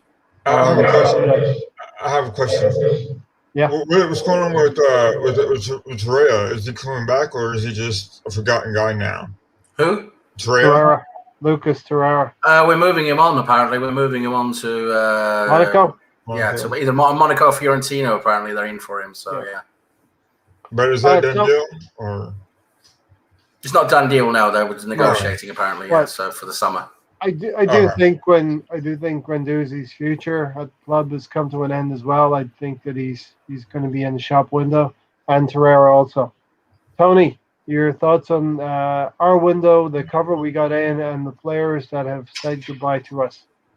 I like that we're finally buying out players' contracts instead of just waiting to ship them around. But earlier in the summer, we could have sold Mustafi. There was offers for him. We could have got some money for him. It kind of continues our trend of not getting any money for players. But overall, I'm glad we got players out. I'd probably give a window an 8 because we're just so thin. We needed to get a few more players in because we don't have any depth at all. Other than that, good business, smart deal with the players we did bring in. Yes, some critics will say it's quite easy to rip up contracts and just move on, but it's something that needed to be done, right? Well, the issue we've had with the players, we have actually tried, from what I understand, we have actually tried very hard to get rid of the Mustafis and the Ozils and these guys over several transfer windows. But the issue has been we've agreed fees, and a lot has been transfer fees, and a lot of terms have been agreed between the clubs, but the players and the agents can't agree because they're on such high wages at Arsenal, and the clubs that they're potentially going to won't pay them that. So it's always broken down on the player. They're saying, no, I don't want to go to this club and get this less money. So that's where it's always broken down. And now it's got to a point where we're so close to the end of their contract with just 6 months to go. The buying out of their contract doesn't cost as much now. So we've just said, okay, we're going to pay out the rest of your contract. Bye-bye. And that's what we needed to do, just to get them out, get them done, get them finished and move on. That's great. I just wanted to quickly address Stan's point in the chat there saying contract's supposed to be Vinay's remit. That's correct. But when I was referring to Edu and his team in regards to the 15 players, it is Edu, and Arteta and his team who are going to be evaluating which players they want to keep and not. Right, there's going to be players they're going to want to sell, and there's going to be players they want to give new contracts to. And then when they want to give the new contracts, then that goes to Vinay and Derek. Dicky boy, our new boy as well, is probably going to do some of that as well. And they will pass on all this paperwork to Vinay to get the job done. Then. Right, and that new Dicky boy, whatever his name is, Dick Merrick, or whatever his name is, I can't remember his name now. Garlic. That's it, Garlic. Yeah. How could you forget? I don't know. Gary? Yeah, no, I was going to say, I was looking when we were talking about that Amy Lawrence thing. I said, let me just take a look at, who will be out of the team within 2 years after when the next season starts up. And Ceballos is definitely gone, right? Yeah. Mkhitaryan is still on this list over here. Lacazette will be probably the primary, but I have a feeling he'll be gone because we need to be able to sell him for some money. Probably not what he came in for, but for some money, right? Lacazette's going to be one of those decisions. Yeah. I mean, then after that, you've got Chambers will be done in a year. So he's hasn't been able to give us anything. So why are we going to keep him? I don't know. Homegrown player. You've got Eddie after that. Guendouzi, we should sell, right? Even Aubameyang, I guess it says his contract ends on the 23, so it'll be in that 2 year gap. So what do we do with him? Do we sell him at sell him high? What we've done, Gary, is we've gotten rid of the deadwood, and now we're in a position where we need to negotiate smartly with these players. A player like Lacazette is probably a prime example. He's playing really, really well in the team, but we cannot continue, in my opinion, to keep awarding high contracts to players that are getting into their 30s. And we got to start turning that tide around and start getting some money flowing back in. As Tony said, all those players left at this window, and we didn't get any money back for them. Even since Ramsey a couple of years ago. Yeah, I mean, then you got your Nelsons and your Willock. I guess Nelson's on the team, but Willock is out, right? So those players gotta showcase what they got because they probably may not be coming back, right? So, but yeah, all right. Yeah. So I think to tie a button on this one, tie a bow on this one. I see the club moving in the right way, making the right strides to turn the ship around. We're starting to do it on the field, and we're starting to do it in the playing staff as well. So let's get to this now. Aston Villa, Arsenal. Tony, the Wolves game was a tough one to take. I hope that the players can bounce it back. And what you want is probably a big challenge for your next game, and that's what they're going to get with Aston Villa. Wolves did the double over us. We don't want Aston Villa to do the double over us on Saturday either. Yeah, hopefully we get 10 and 9. We're still playing hard. The players have finally been showing energy, so hopefully they're built up and ready to play against Villa and not play scared. Gary? Your initial thoughts on Aston Villa, Arsenal, and I'm reminded about our first recorded podcast together. We talked about the squad list, and we talked about the possibility of keeping both goalkeepers. And that old story, right? Martinez and Bernd Leno. What happened, but we could actually have we will probably have a lonely cover goalkeeper going up against Martinez on Saturday. Our chickens have come home to roost. Yeah, I mean, well, I've said before, we've created this monster. We created that Villa monster, right? We created Yeah. it. We had an opportunity to blow it up, and we didn't. We win that game at the end of the season. Maybe they won't even be in a situation. Maybe Grealish is on our team. Maybe Emmy is somewhere else for more money. Talking about a butterfly effect, you could apply that. That is a butterfly effect. We created this monster, and now we gotta put it down. I mean, that's basically what we have to do. We have to put it down. We have to, stop it because we created it. We have the players to do it, and hopefully they're pissed off from the last game. They played really well, but hopefully they're pissed off and they can channel that anger that, they went through that game. I mean, we saw a lot of players pushing out, social media posts about how upset they were. They got to channel that and get it into this game. And it's nothing to do with Villa. It's just to do with, what? We shouldn't be losing 2-1 to Wolves, right? We're in form. They are not. We got to show them why. Right, we've got a solid front. Our defense has been solid of all time. Our defense has to be really good, right? Really good, and that's not just the back line. It's Partey and Xhaka if they're in the middle. It's even Saka and Pepe are going to have to do a lot more than they've done in the past because we can't rely on the ball getting past the back line and it getting stopped, right? That's you might right now. It's almost like, do we have a goalkeeper that we're playing with no? We may not be playing with no goalkeeper, right? So we shouldn't even. If they're getting shots off, we're in trouble. At least the way we've been. So we're going to have to play pretty solid at the back there and be able to counterattack them pretty well. Yeah. I think they're gonna. They're probably upset about the way that last game went. I don't think they had much of a control in that game. I think they were behind for a lot of it. So Martinez he's probably kicking himself for at least 2 of those goals. Martinez is.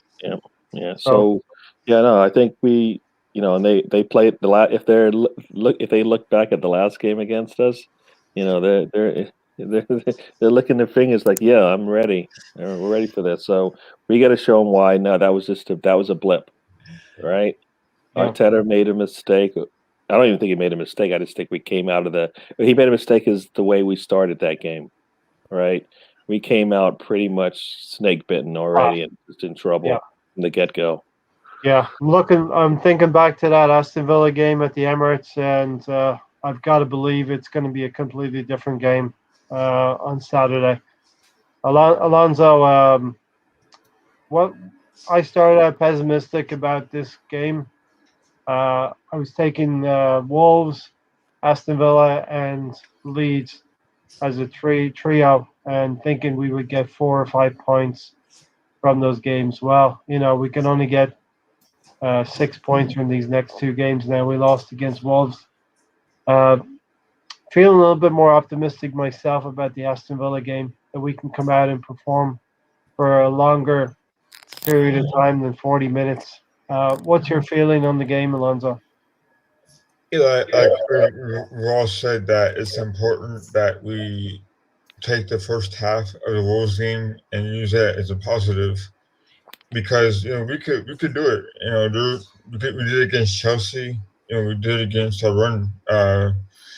So it's not possible we could beat Villa. It's just a matter of what team the Villa put out and if they're really mad that they lost to West Ham, or if it even matter that we lost to Wolves. So, and also I think that the battle would be in the midfields. I think that Partey and Xhaka have to be up for it because they need to stop Barkley and they need to stop Grealish, right? So I think that's an important battle. I think Partey will be up for it. Xhaka, who knows? He may self-destruct like we all known to him to do, which I hope not.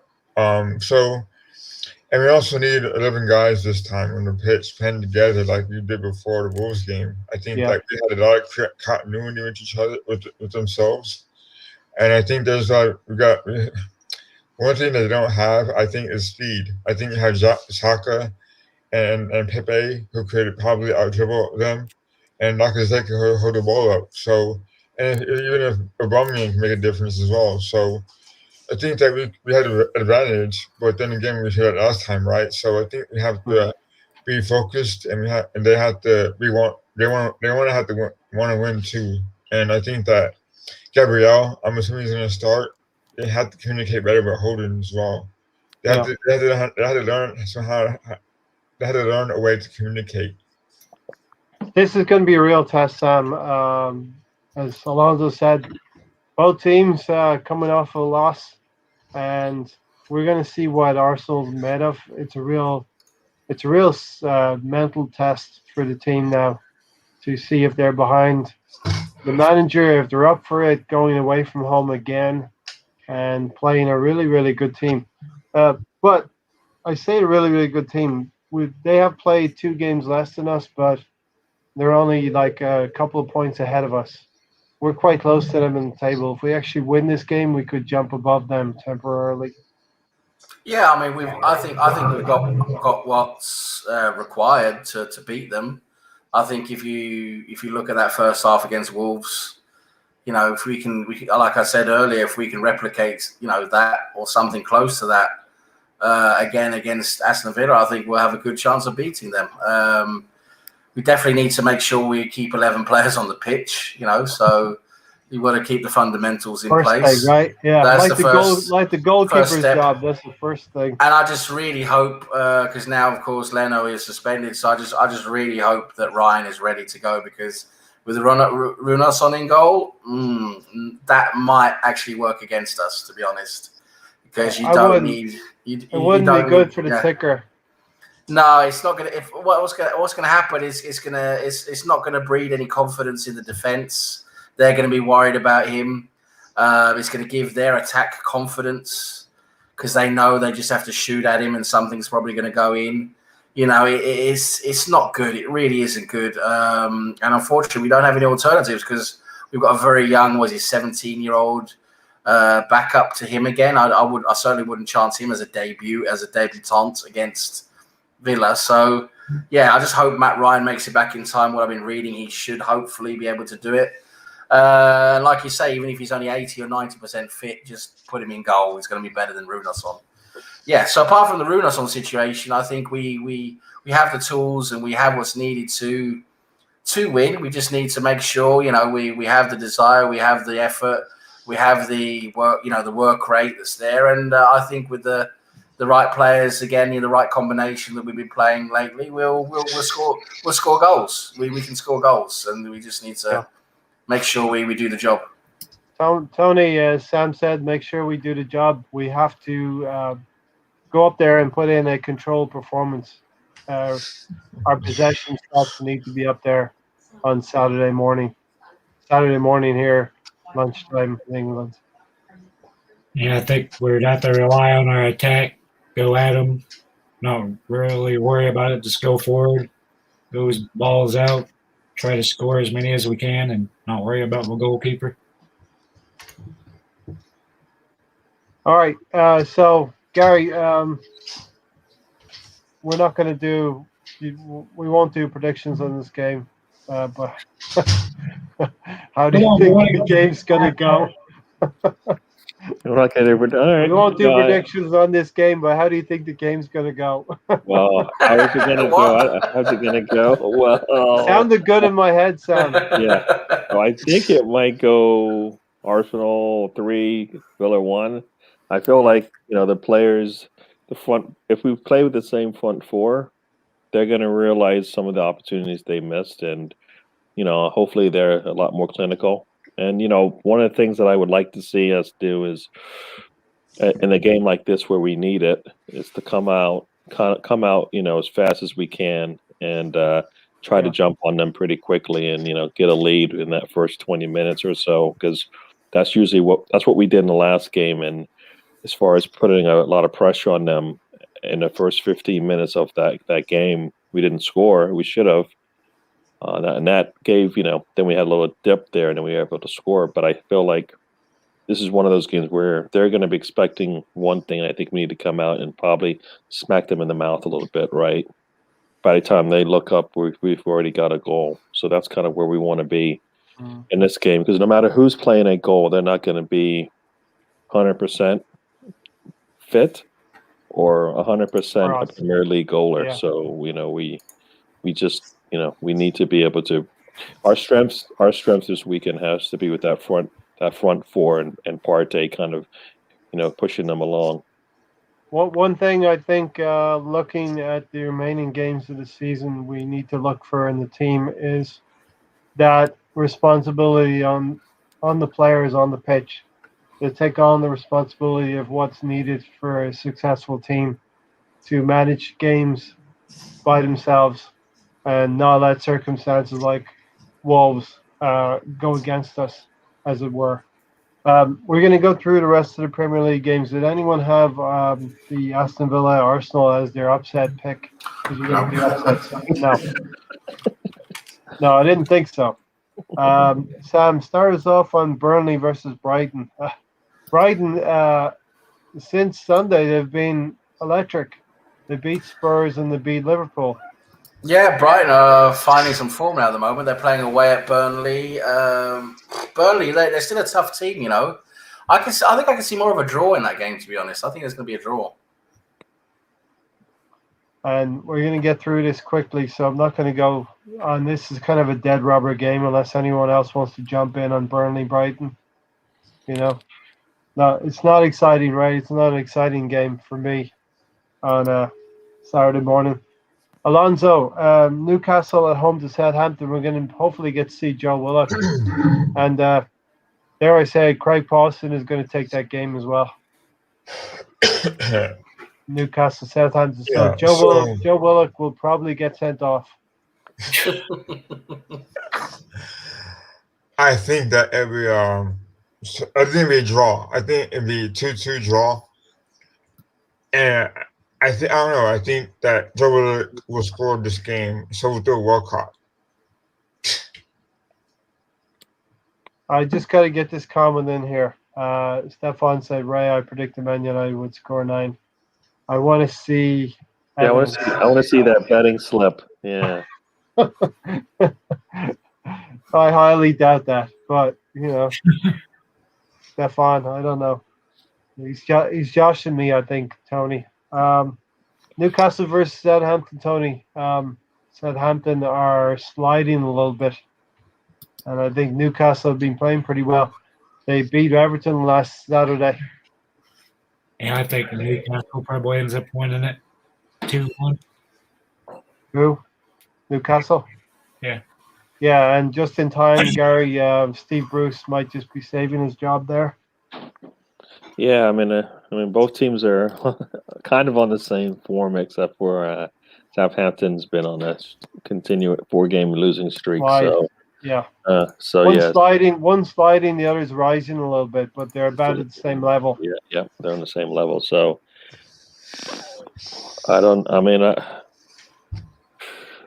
and Newcastle's at home, right? So yeah, I could see a draw. I could see a draw 1-1. Mm-hmm. Southampton will be desperate to get something out of the game, Sam, after a 9-0 defeat against Man United. Hassan Huttl has seen this before. Will he survive? Will he survive this? Will the team kick on? I think they're going to bounce back like they did last time. I think they're going to have a reaction to that, positive reaction. Newcastle. What's interesting with Newcastle is they're actually playing differently now. They brought in that new assistant manager. I can't remember his name. They brought in a new assistant manager to help Bruce, and they're playing a 4-3-3 now, changing around a bit. It looks like it's working better for them. So they're gonna give Southampton a better game, I think, than they have previously. But I still think Southampton are going to bounce back and win that game. Yeah, I think they'll win. Southampton. All right, Sam, we'll keep you on your second favorite team here. Fulham at home to West Ham. Bit of a derby there. I think West Ham are the better team. West Ham are I think West Ham, for me, I must say, are the surprise of the season for me so far. Because I don't think anybody saw them, when we were talking to West Ham fans at the beginning of the season, they were like, yeah, we're probably going to get relegated, or it's a relegation battle. The owners, had so much problem with the owners. And they've done some good business, some shrewd business. They've got some good players. They're playing well. Moyes seems to have that unit working well. And I think West Ham are going, with the likes of Souček now, and their Lingard has started off well for them on loan. Scored in his debut now. He seems to be playing better for West Ham. Antonio's working well for them. I can see West Ham beating Fulham now. I think West Ham will win. Yeah, as Brownie said here, Souček is a great buy for them, and Declan Rice in the middle with Souček, a great combination, probably the best in the Premier League at this point in time. But you talked about David Moyes, Sam. He's got to be up there as one of the contenders for Manager of the Year.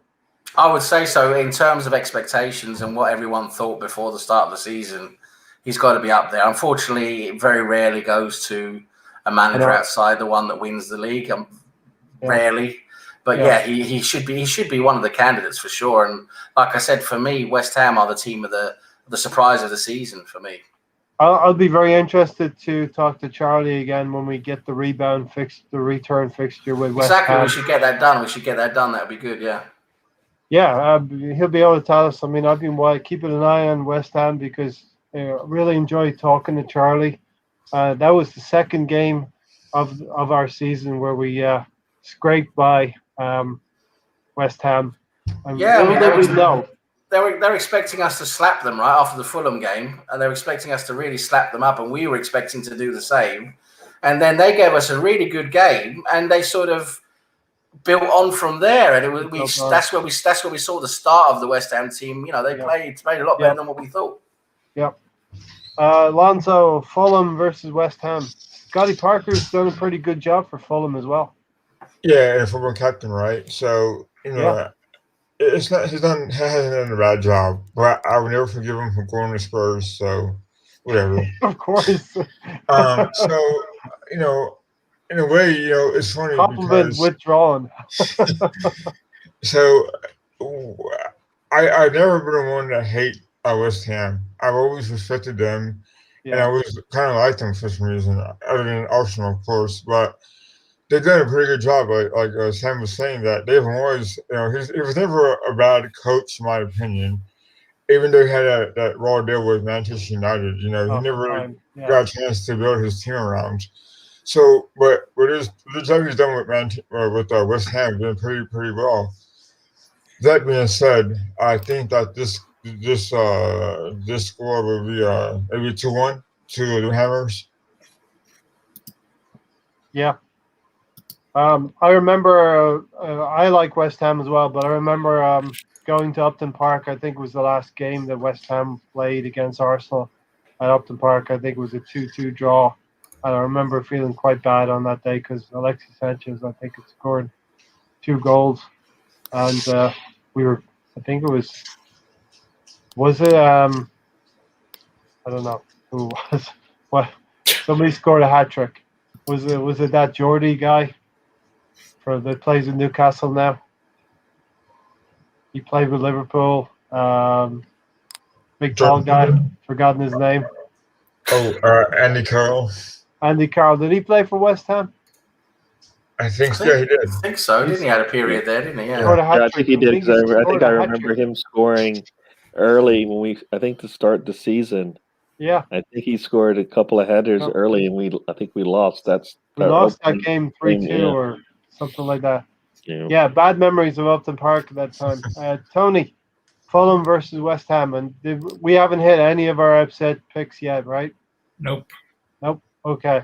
Should be. I have a feeling we've all picked the same fixture for our upset. It should be a walk in the park for West Ham.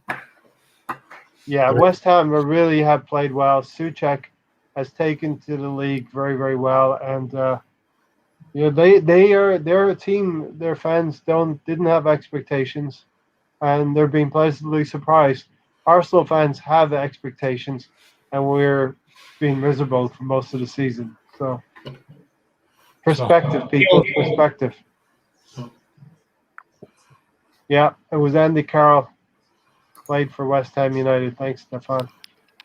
Okay, did I get to Gary on Fulham, West Ham?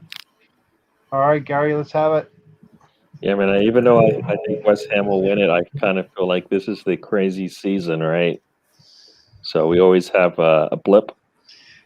It's probably, this might be the blip. And this might be the blip. Yeah. This could be one of those big blips. Are you picking this? It's either this one or the other one that I'm going to choose. So You haven't no, decided yet? I've decided, but it's not this one. It's not this one. But I wouldn't be surprised if this was a surprise at the weekend because, like you said, West Ham does look pretty solid. But, Gary, and Fulham Gary, can all. I put an asterisk against this game and the other game, too. Yeah, I bet. Well, the other one, I want to see that because that just put a bigger smile on my face.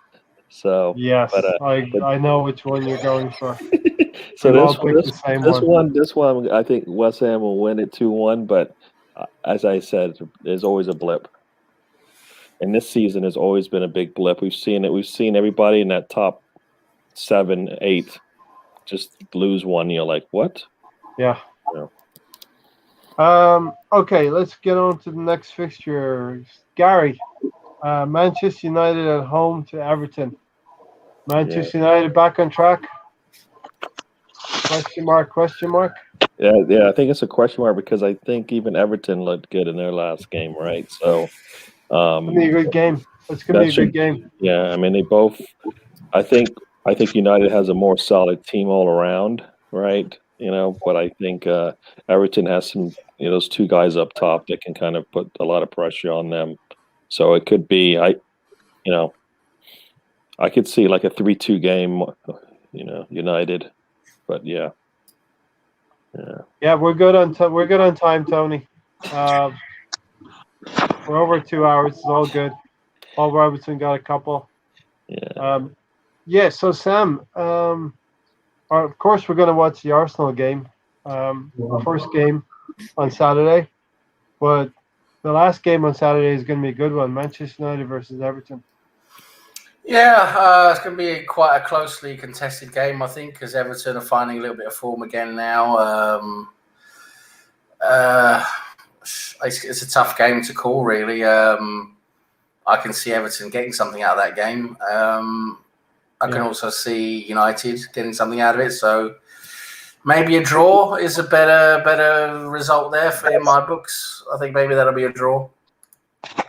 Yeah, Everton have kind of stalled a little bit. Manchester United have kicked on. Draw for you, Alonso. Yeah, so I think that the way I think Everton is going to play the way Everton's going to play Manchester United, or the way that Everton are going to play like Arsenal did. They're just going to stand their grounds. Hopefully keep the ball up and maybe do something with the ball. They have talented players on there. I don't know how much Rodriguez is going to play with on Everton, but they're more than capable of upsetting Manchester United.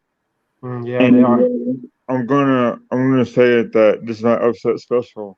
No, it's not. So I'm gonna say a 1-1 draw. Yeah. Everybody, I think we've all picked the same one. And if you're wondering what we're talking about, we've picked upsets throughout most of the Premier League season here, and you can see who's leading.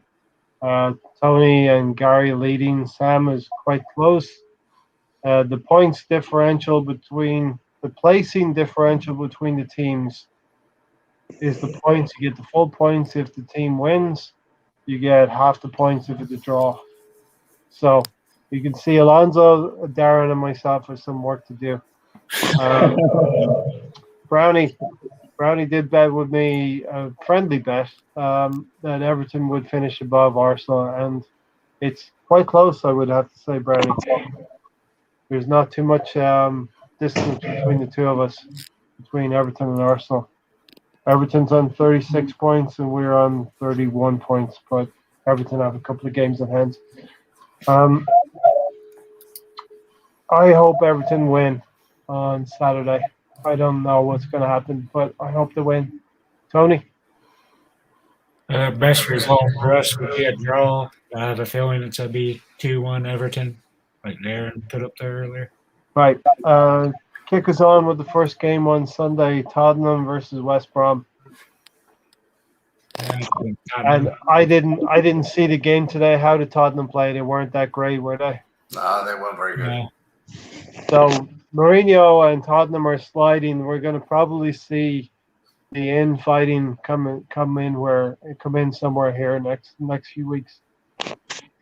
He's going to say something. He's going to do something to criticize the squad.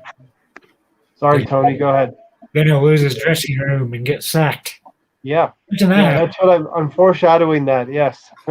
For the third time in the Premier League. I think Tottenham probably narrows out a win here. Yeah.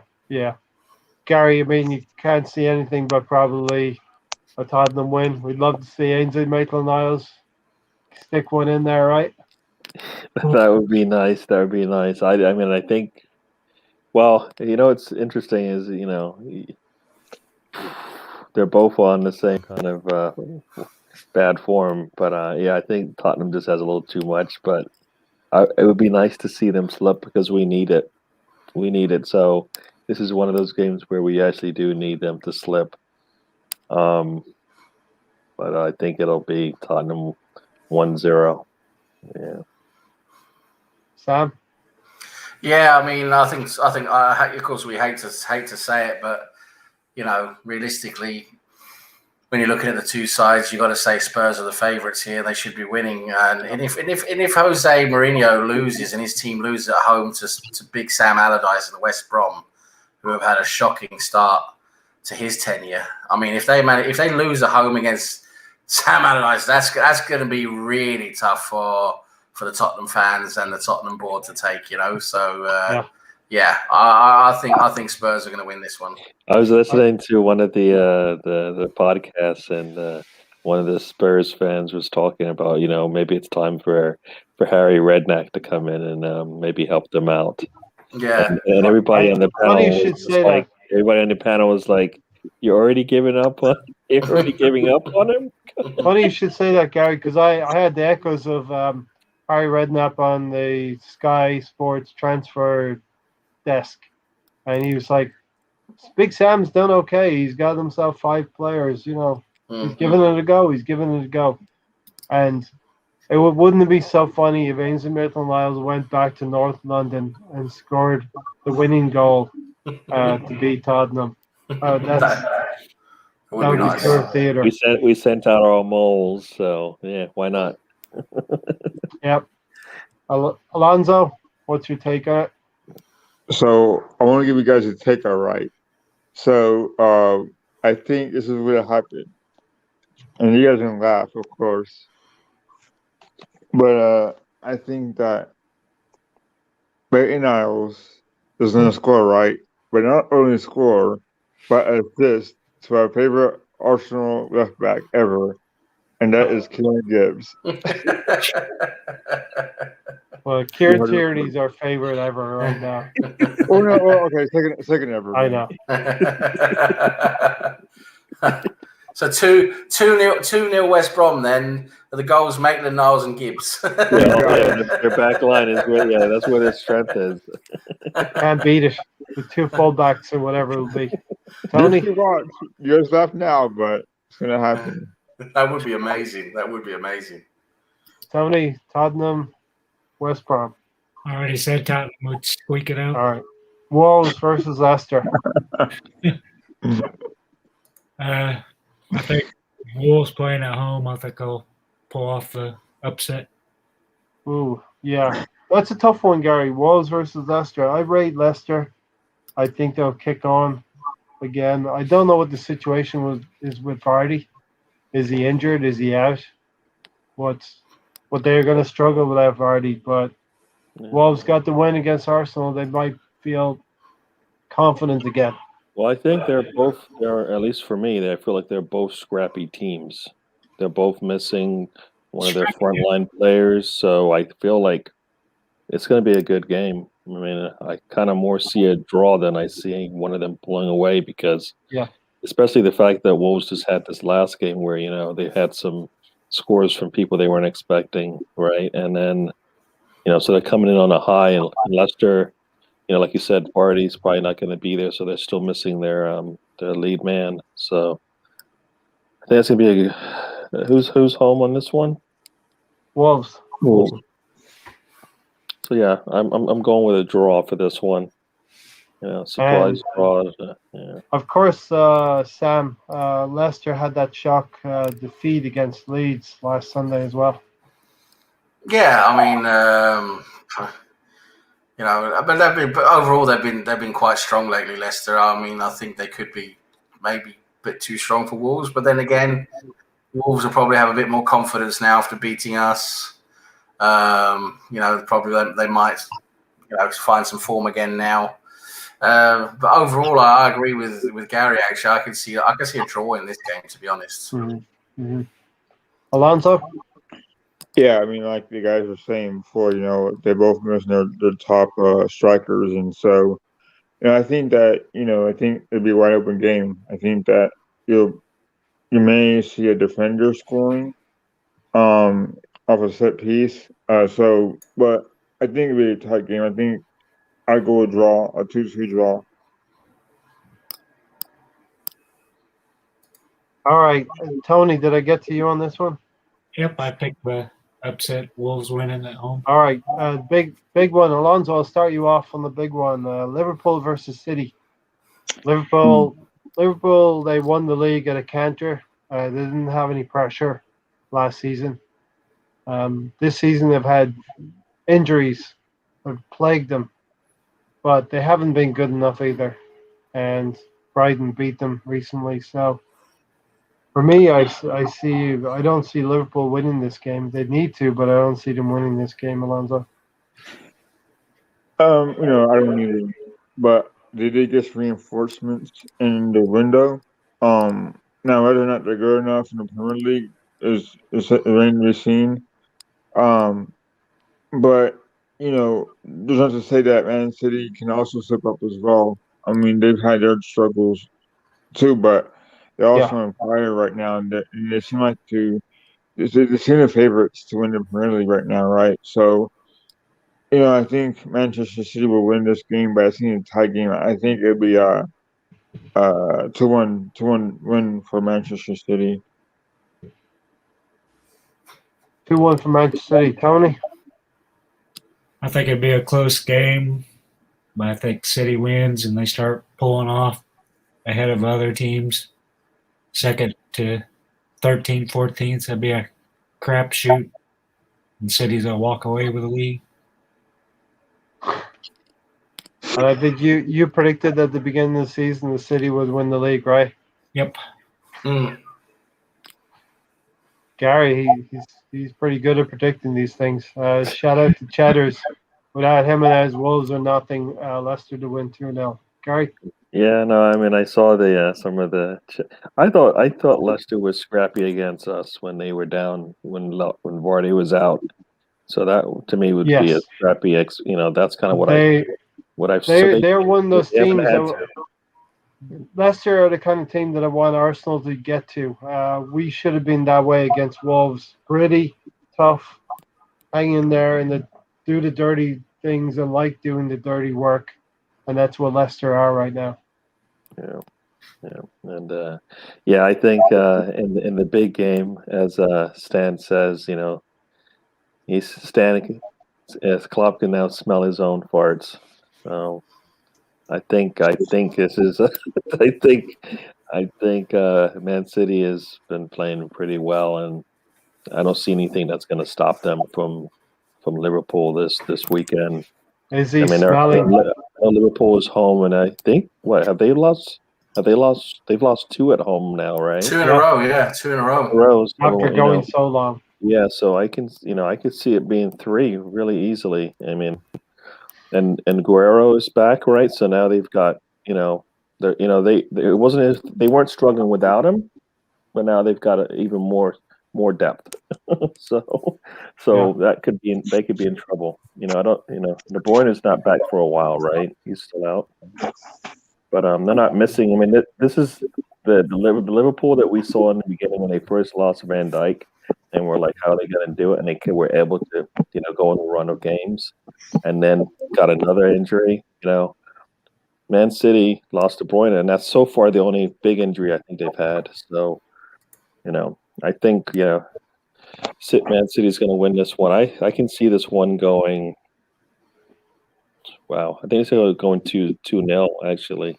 Yeah, Man City are just going to keep the ball. They're going to pass the team. And like I said at the beginning of the podcast, there's two types of teams out there. There's teams that are moments teams. Liverpool are a moments team. They have the players. Man United are a moments team. Arsenal probably want to be like City, the team that will keep possession and kill you with possession. I think that's what they're going to do. Dan Klopp's beginning to smell his own farts. I think that's when you have a nervous disposition and you start creating the gas, the killing gas. Sam? I think Liverpool will probably lose. I think Manchester City are in form now. Pep Guardiola has got the team firing again. He's changed a little bit. The not so much the formation, but who's playing where and the lineup, and it's working. I mean, he's got the Gundogan at the moment is playing really well, scoring goals, assisting. He's sort of making sure they don't miss De Bruyne. Foden's playing well. You've got so many of their players at the moment are in form, and then you've got Liverpool, unfortunately, who aren't in form. Their front three aren't firing very well at the moment, and they've got those terrible problems in defence at the moment. I just can't see Liverpool keeping Manchester City from scoring at least 2 goals. I mean, I think Liverpool are going to have a tough time of it. I can see Manchester City winning that game, unfortunately, for Liverpool. Yeah, so many pundits giving Liverpool credit for going out and getting 2 centre backs for like $1.5 million, but I'm actually suspicious that they are good deals. Well, that's it. Do they have the ability? That's the thing. I mean, I realise they had to go out and get stopgap defenders. They can't go out and get world class, top defenders now. Are they good enough? That's the thing. Are they? That's what we'll have to see, right? As Arsenal fans, I think we can recognise where it could be an issue in the coming years, and we'll see what happens with those 2 players. I wanted them to get Colonel Mustard. Yeah. Well, I mean, I don't think they're both. I think they're both options, right? So they may come and go. There are options that are going to release Henderson and Fabinho into midfield, and they're going to play some minutes, right? When they need it, right? That's going to be the thing is when they need it. So. All right, we're getting close to the end here. Sam, you can start us off on what we think is the fixture. Yes. Sheffield United versus Chelsea. This is where I have my upset. I think Sheffield United will get points from Chelsea. And that is Chelsea are looking better now with their new manager. They are doing things a bit better. They look a bit more united, galvanised. They're not the shambles they were very recently. So it's not going to be an easy game for Sheffield United. But I just think Sheffield United are on a bit of a rebound now. I think they've won a couple of games in a row now. I think they're starting to get a bit more belief now. I think they can see if they put a few games together now, they can. They won 3 in a row. 3 out of 5. 3 out of 5. So they're finding a little bit of form now. They're finding themselves, their feet a little bit now. And when you see the points are going up, I think they can see now that if they continue to push, they can maybe get out of the relegation zone. They can see maybe there's a light at the end of the tunnel. And I think that kind of motivation against the Chelsea players who are still, even though they're playing better, they're still not gelling. They're still not, the top boys are still not playing very well. I can see Sheffield United getting points. That's going to be my upset. Mm-hmm. Yeah. It is my upset too. 3 wins in the last 5. And you're right, Sam. They've been, I think statistically they should get relegated because no team that has been bottom around Christmas has gotten out of it, but they're not adrift of the other two teams or the other three teams at the bottom, and it'll be interesting to see how they approach this game. Playing at home, I think they're on a resurgence, and Chelsea. You're right. I haven't found their groove yet under Tuchel, and there's probably players in the Chelsea dressing room thinking, "Is this the right guy for them?" Alonso, is this your upset? Is this your upset? No, it was West Brom and Tottenham. Okay, West Brom, Tottenham. Okay. Yeah. So, like you were saying, I think Sheffield United have been playing very well. They're just the past 5 games, 3 out of 5. And Chelsea are still trying to find their way. After that business start from Lampard, they feel that they have something to prove now, and that's remains to be seen. I think it's kind of hard to have a coach mid-season come in and try to change things, and try to change the atmosphere, and try to change the team that he wants it. That being said, I think it's in a close game. I think it'd be a 2-2 draw. Tony, I think Sheffield will drop in form. I think Chelsea will pick up form. Be like when Sheffield played Tottenham and lost 3-1. I have Chelsea 3-1. all right. So, is your upset the last game? Well, mine was the Wolves game. Wolves and Leicester. Did I miss something? Did I? Come on, Ray. Ray's not paying any attention to what I'm doing. Supposed to tell me when it's your upset game. It's Wolves. Come on. And here's me thinking, Gary, we're all sitting on this one game here, but it's actually spread out now. Tony's taking the Wolves Leicester game, and I'm taking Sheffield United, Chelsea, and you are too as well, Gary, along with Sam, right? Yes. Yep. Yeah. I kind of feel like this is Three amigos. as I said last week. We need certain things to happen. I mean, last week I wanted Everton to drop points, and they did. Well, last time we did this, and this week it's Chelsea.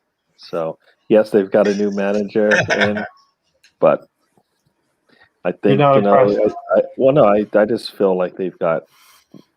Did he really fix all these issues, or is this a little bit of a bump, and then, once they start getting settled in, they'll go back to normal, and so this is, and Sheffield United is, I think they're playing solid. They don't make it easy on anyone, so not lately anyway. So this might be one of those games where it's one of those, iffy games, and Sheffield's going to be able to get a point at least out of this. So that's my upset. Yeah. All right. Start us off on the last game then as well, Gary. Leeds United versus Palace. Leeds took apart Leicester last Sunday. Yeah, they did. And then who did they lost to? Who this week? Yeah, they were very Jekyll and Hyde. Everton beat them 2-1. Okay. Yep. So you never know what you're gonna get from this one. So. And yet Bielsa gets lauded because they just play this all-out attacking football with no respect for defense. It's that all or nothing, isn't it? It's basically all or nothing with them, yeah. Yeah, I mean, I think that's his best chance, though, to get something out of these games is to play a little open like that, and it definitely puts the team at an advantage when they're having a bad day. We played them and we made Bamford work. We should have lost that game. Yeah, we should have, but we made them work, and take away a red card, and maybe things were a little different. But we made them work in that game. So like Cheddar said here, Leeds most overpriced team I've ever seen. Well, They have some games where they play very poorly and they look naive, and they have some defensive mistakes. I mean, they are quite weak in defence. That's where their biggest weakness is. They've got good midfield and half decent attack. When Bamford's on form, but remember, it's basically the midfield area where they have it. But it's a fascinating team to watch because they play that style no matter who they play, basically. It's all or nothing. It's high press. It's extremely rapid counter attacking, and it leaves them open at the back. But they don't really care because it reminds me of Kevin Keegan back in the mid-90s with Newcastle. That strategy where, listen, we've got a great attack, our defense is okay, but what we're going to do is we're going to outscore you. We're going to score more goals than you because we have Andy Cole back when he scored 30-odd goals in a season. We're going to outscore you, and that's what we're going to do, and that's what Leeds try to do. And it's fascinating to watch, but they're just, like you say, they're just up and down. They win one, lose one, win one, lose one, and they just keep sliding down the table, really, don't they? Yeah. Gary, did you have more? Yeah, no, I didn't have more. I think Sam said it for me. Thanks, Sam. You're welcome, dude. You're welcome. No, but I mean, like I said, I think this is which Leeds team are we gonna get? The one that won 2 in a row, or the one that just lost? So, I'm gonna go with Leeds winning this one. Actually, though. Look, Ray. Tony said Ray is going for a 3-hour show. We could easily do 3 hours, but a little thing called life gets in the way of it sometimes as well. But there's nothing better than having a 3-hour show or a 2-hour show with these folks here as well, and everyone in the chat room. So really appreciate that. Alonso, thanks for hanging in there. It's been a little bit in and out with you, dropping in and dropping out. But Leeds versus Palace. He's filming his movie. What's this movie called again? Blair Witch 3. Blair Witch Part 2. Okay. Part 3. Alonso? Yeah. So it would be. I think both teams are usually matched up pretty well, right? So I think that Leeds will find a way to win. I think Leeds will win 2-1. Yep. I like that, Alonso. Find a way to win, and let's hope Arsenal do that on Saturday as well. Find a way to win. Final thoughts, Tony? You didn't ask me the score, not my final thoughts. Was that your final thought? No, you didn't ask me the score. That was his final thought. Gary, yours? No, was it? I think it's like the wishes for their 4-1. Tony, it's like the genie. You find the genie bottle, you don't say the same wish over and over. I think Leeds gets the win and make up for the 4-1 loss they had at Selhurst Park. What a professional. Oh, Selhurst Park. What a professional. He just ignored me there, Gary. Nice Good job, Tony. Good job, Tony. Yes, Selhurst Park. He'll never forget that because he lost the quiz show one time. I got cheated one time. And he'll never forget it, Gary. He'll never forget it. It's accounting. He's got it in his book. All right. Gary, final thoughts? Yeah, well, I want take those first 44 minutes, put it in a bottle, Do it right, and sprinkle it on the team Saturday morning. Yep. Let's make it a 93-minute performance, not a 43-minute performance. That's a good one, Gary, and hopefully Martinez sees some goals flying past him through his wrists, under his legs, under his arms. Sam? I want to back up what Gary said. That was basically the point I was going for. Let's just, repeat that first half before the Louise incident. Go out there. We know if we get, have the effort there, we have those players there. We can create chances. We need to be clinical. Martinez is a good goalkeeper. We need to be clinical. Hopefully we will. Hopefully we'll score a couple of goals, and then we've got to be diligent. We've got to keep our minds in the game, keep concentrated, and not do any brain farts. Basically, that's what you got to do for 90 odd plus minutes to win a game. So that's what we got to do. Hopefully we'll do that, and I'll also hope that Matt Ryan is going to be fit enough to be able to play, because I do not want to see Runos on, the amateur kid in goal. I don't want to see him in goal I applied him a witch doctor for him. He'll be all right. Yeah, bloody hell, exactly. So that's it. Yeah. Check out Stan on Resident Alien, on which has just started on Sci-Fi Channel. He is in episode 8, and You mean Yeah, he's check him out. he's one of the stars? Yeah, he's one of the aliens, and he Yeah, they did tell me year and a half. One of the aliens. he did tell me about it about 8 months ago now. So I'm so glad that I can tell everyone about it. So check out Stan on Seems Sci-Fi longer. Channel. When is that airing, Stan? Let me know. Alonso, final thoughts. We didn't get Martinez 1-2 combination and uppercut. and like we didn't even play proper Arsenal. Come on, Alonso. Pull yourself We- together, Alonso. Mr. Robot, I knocked him out. We didn't play. My Alonso, you remember? Alonso, you remember one time Stan said to you, "Come on, Alonso, pull yourself together." So we need to play Arsenal football and get the win and beat the villains. Rock'em So Sock. they got corn gunners. Beat the villains. Okay, this has been a long podcast, everyone. Hey, I want my final thoughts. You don't get any final thoughts. You don't get any here. It's not in your contract. They just took it out. Listen, it's always brilliant to have loyal viewers, and I know most of you or some of you are in England as well. Sam as well, Norway. I keep I'm on the saying moon. it.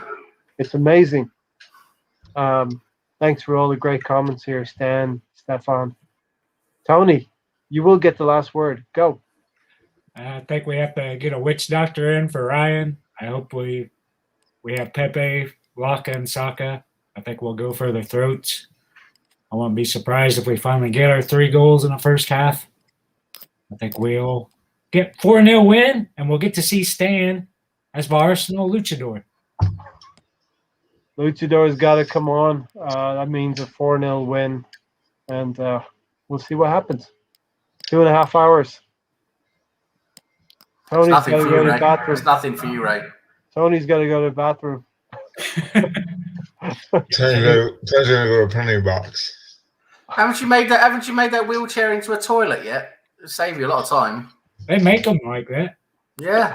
Just All have right. a little dump while you're sitting there. Be nice. Everybody did their final thoughts already. Sorry, Ray. Sorry, I'll shut up now. Okay. We have to get Ray's 15-minute wrap-up. Nope, no more 15-minute wrap-ups. We didn't get the win on Tuesday night. We need to get a win on Saturday. Please, Arsenal, give the Gooners 3 points on Saturday. And it's going to be a long weekend if we don't get it. So, come on, you Gooners. Up the Arsenal. We're out of here. Thanks for watching, everybody. See you on guys. Sunday.